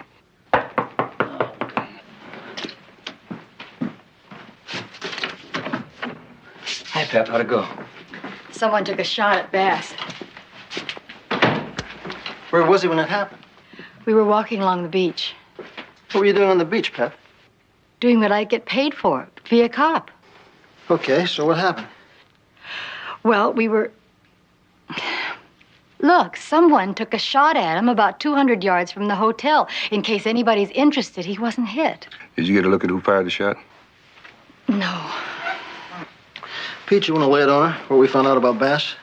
What about him? Well, we ran a make on his prints. Well, what are you trying to tell me? His key name came back Bazzaloni. Remember that newspaper story about Lance, the retired cop? Yeah. Well, they matched up Bass's prints to a set they found in Lance's room, and right now he's a major suspect in the case. Homicide couldn't connect the name with the prints until we showed up. What kind of gun was Lance killed with? 45. Pep, did you go have a look-see like we talked about? What'd you find? What'd you find, Pep? A 45.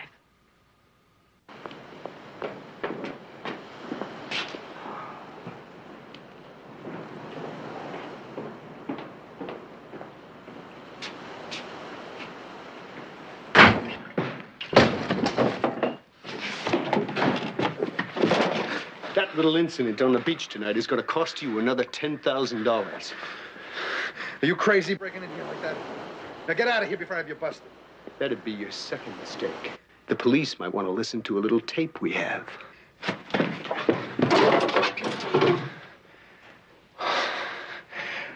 You're getting to be a nuisance, Bass. You know, I don't think I can miss you at this distance. You can count on it. Burglary. Isn't that what they call it? You came in here and you got shot. Put that thing away before I shove it down your throat. My partner is holding that tape. Now just think, Ralph, you stupid, miserable slob. I was sitting at the table when he called you. Prove it. I want to hear it.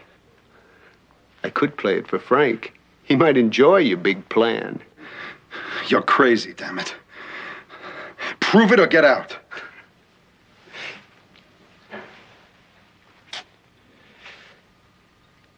Mexico. Let's just say the real investment lies in Mexico. All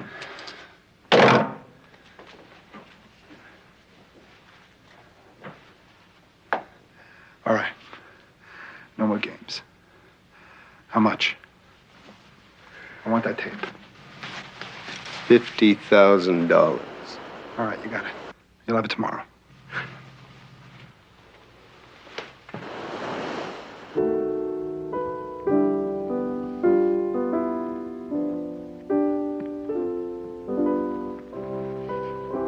Hey, Tracy. We could have a nightcap and talk. There's a lot of things we got to talk about. Frank, there's nothing to talk about. Those years are gone. Why don't you just cut it off and stop living in a memory? You're going back with me. I can give you anything you want. Big house, security, money, everything you always wanted. Frank, I don't want anything from you. Forget it. Jose! Would you send Mr. Herbert over?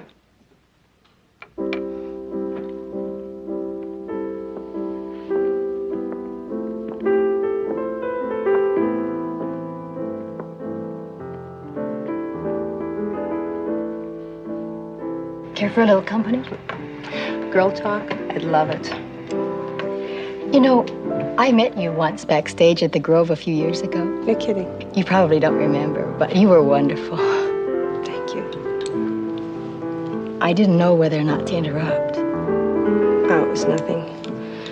It was just reliving an old nightmare. Frank Lemke. Yeah, Frank Lemke. I need him like I need a bad case of laryngitis. But you were close once? I was. But Frank's the kind of man that you shouldn't really get that close to. I think you understand. Sure do. And then again, there's Bass. Tracy, what can you tell me about Bass? What do you want to know? His connection with Lemke. You're asking me if he's a crook? I guess so. I don't really think he is. He just likes to hang around with the big gamblers and party and all the broads and that. That's all. Do you know anything about astrology? A little, I guess. What's your sign? I'm Virgo. Well, Bass is a Pisces, so that should tell you something.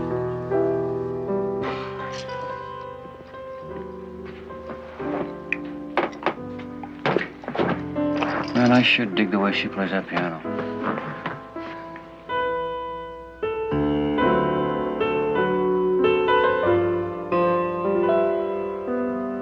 You get something like a glass of milk? They just put the old man to bed. Bartender almost threw him out. Thanks. Where'd you turn? Little blackmail. Bass put the screws to Gradera for 50 thou. I think it was 50 thou. This game's getting rough. How'd you find all that out? Bass. Say this much for him, he's got a very unusual way of opening doors. Where's Pepper? Guess you went to bed.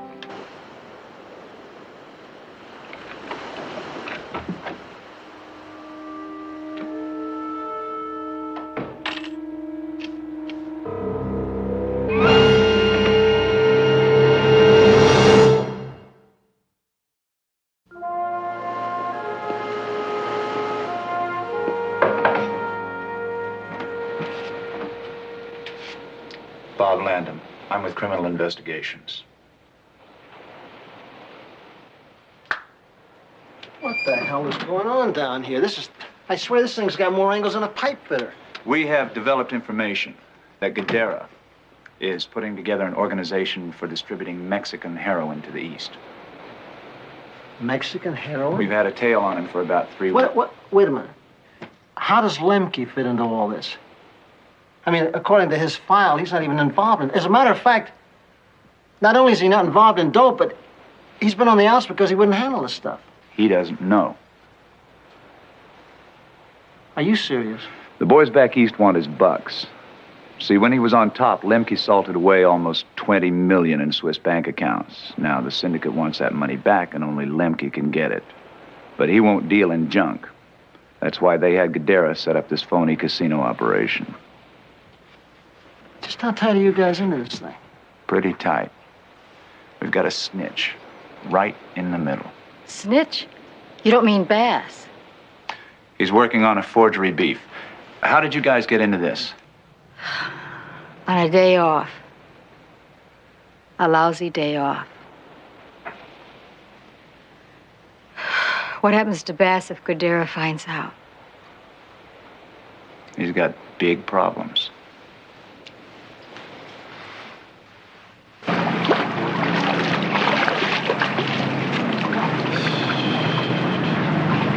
How'd you finally sleep last night? You know. Is Landon calling the shots?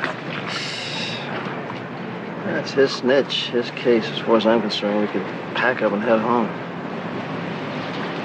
Chief wants us to hang around and lend a hand. We should meet Landon in about 10 minutes. I gotta make a stop. His room is 127. I'll see you there when you get through. Okay.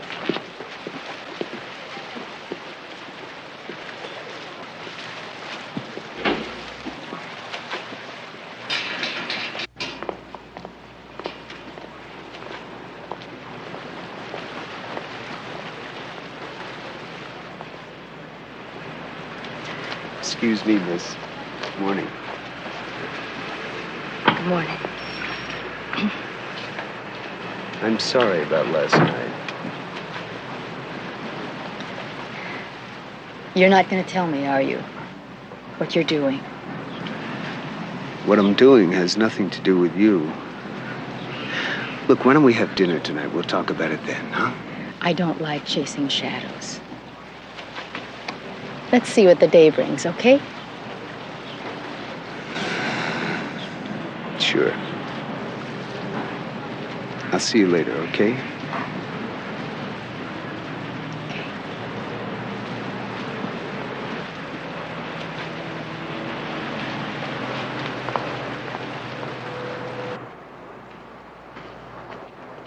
Benny!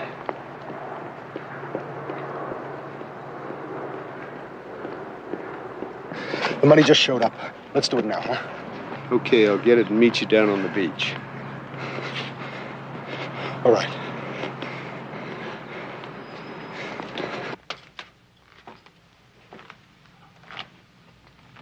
Your name, your money.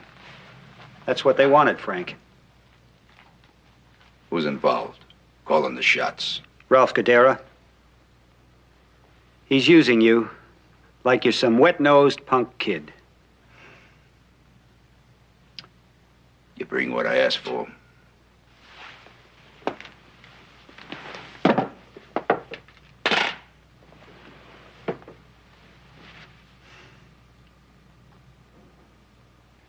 Okay, good. Well, I think we should have this wrapped up today. Where's Pep? She should be here by now. Yeah, room 227, please.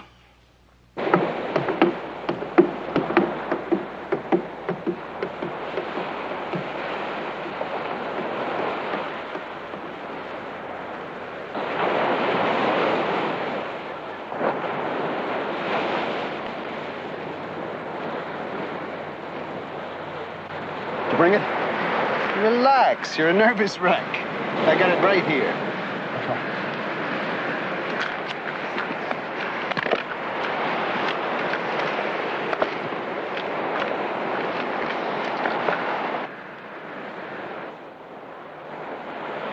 Old Town, site of California's first permanent You're not very bright, Vinny. How much you tell Frank, huh? I know everything. Now, however you're involved in this, I'm gonna...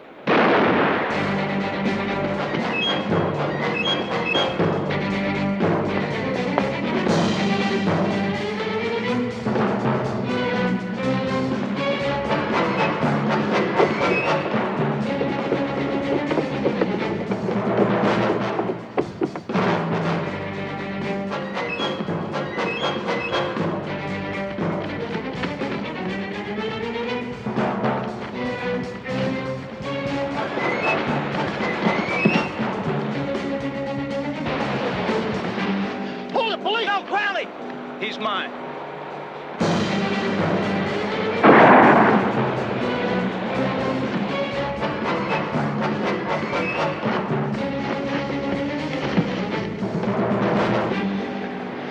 Got a better break than he gave Lance.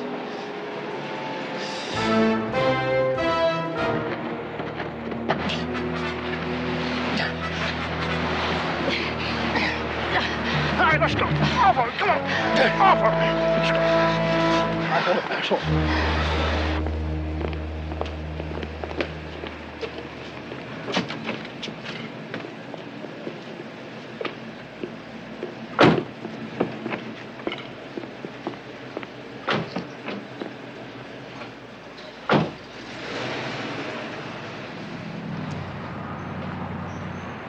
Hey, Landon. Yeah. What about Bass? Well, as far as I know, he hasn't broken any law. Just who the hell is Vincenzo Basiloni? He's a cop. He's a cop? He's one of my agents. So was Donald Lance. I recruited them both. Lance when he retired from your department. And Bass? Well, Bass grew up with some rough kids. He ran with some criminals. He was a natural. Lemke liked him, and that's how we were able to keep a line on Gadara. And through Bass, we've been able to keep informed on what's happening in various crime circles. But as far as the rest of the world is concerned, Vincent Bass is just another tennis bum. Can I at least tell Sergeant? No, Crowley. Especially not Sergeant Anderson. I'll see you.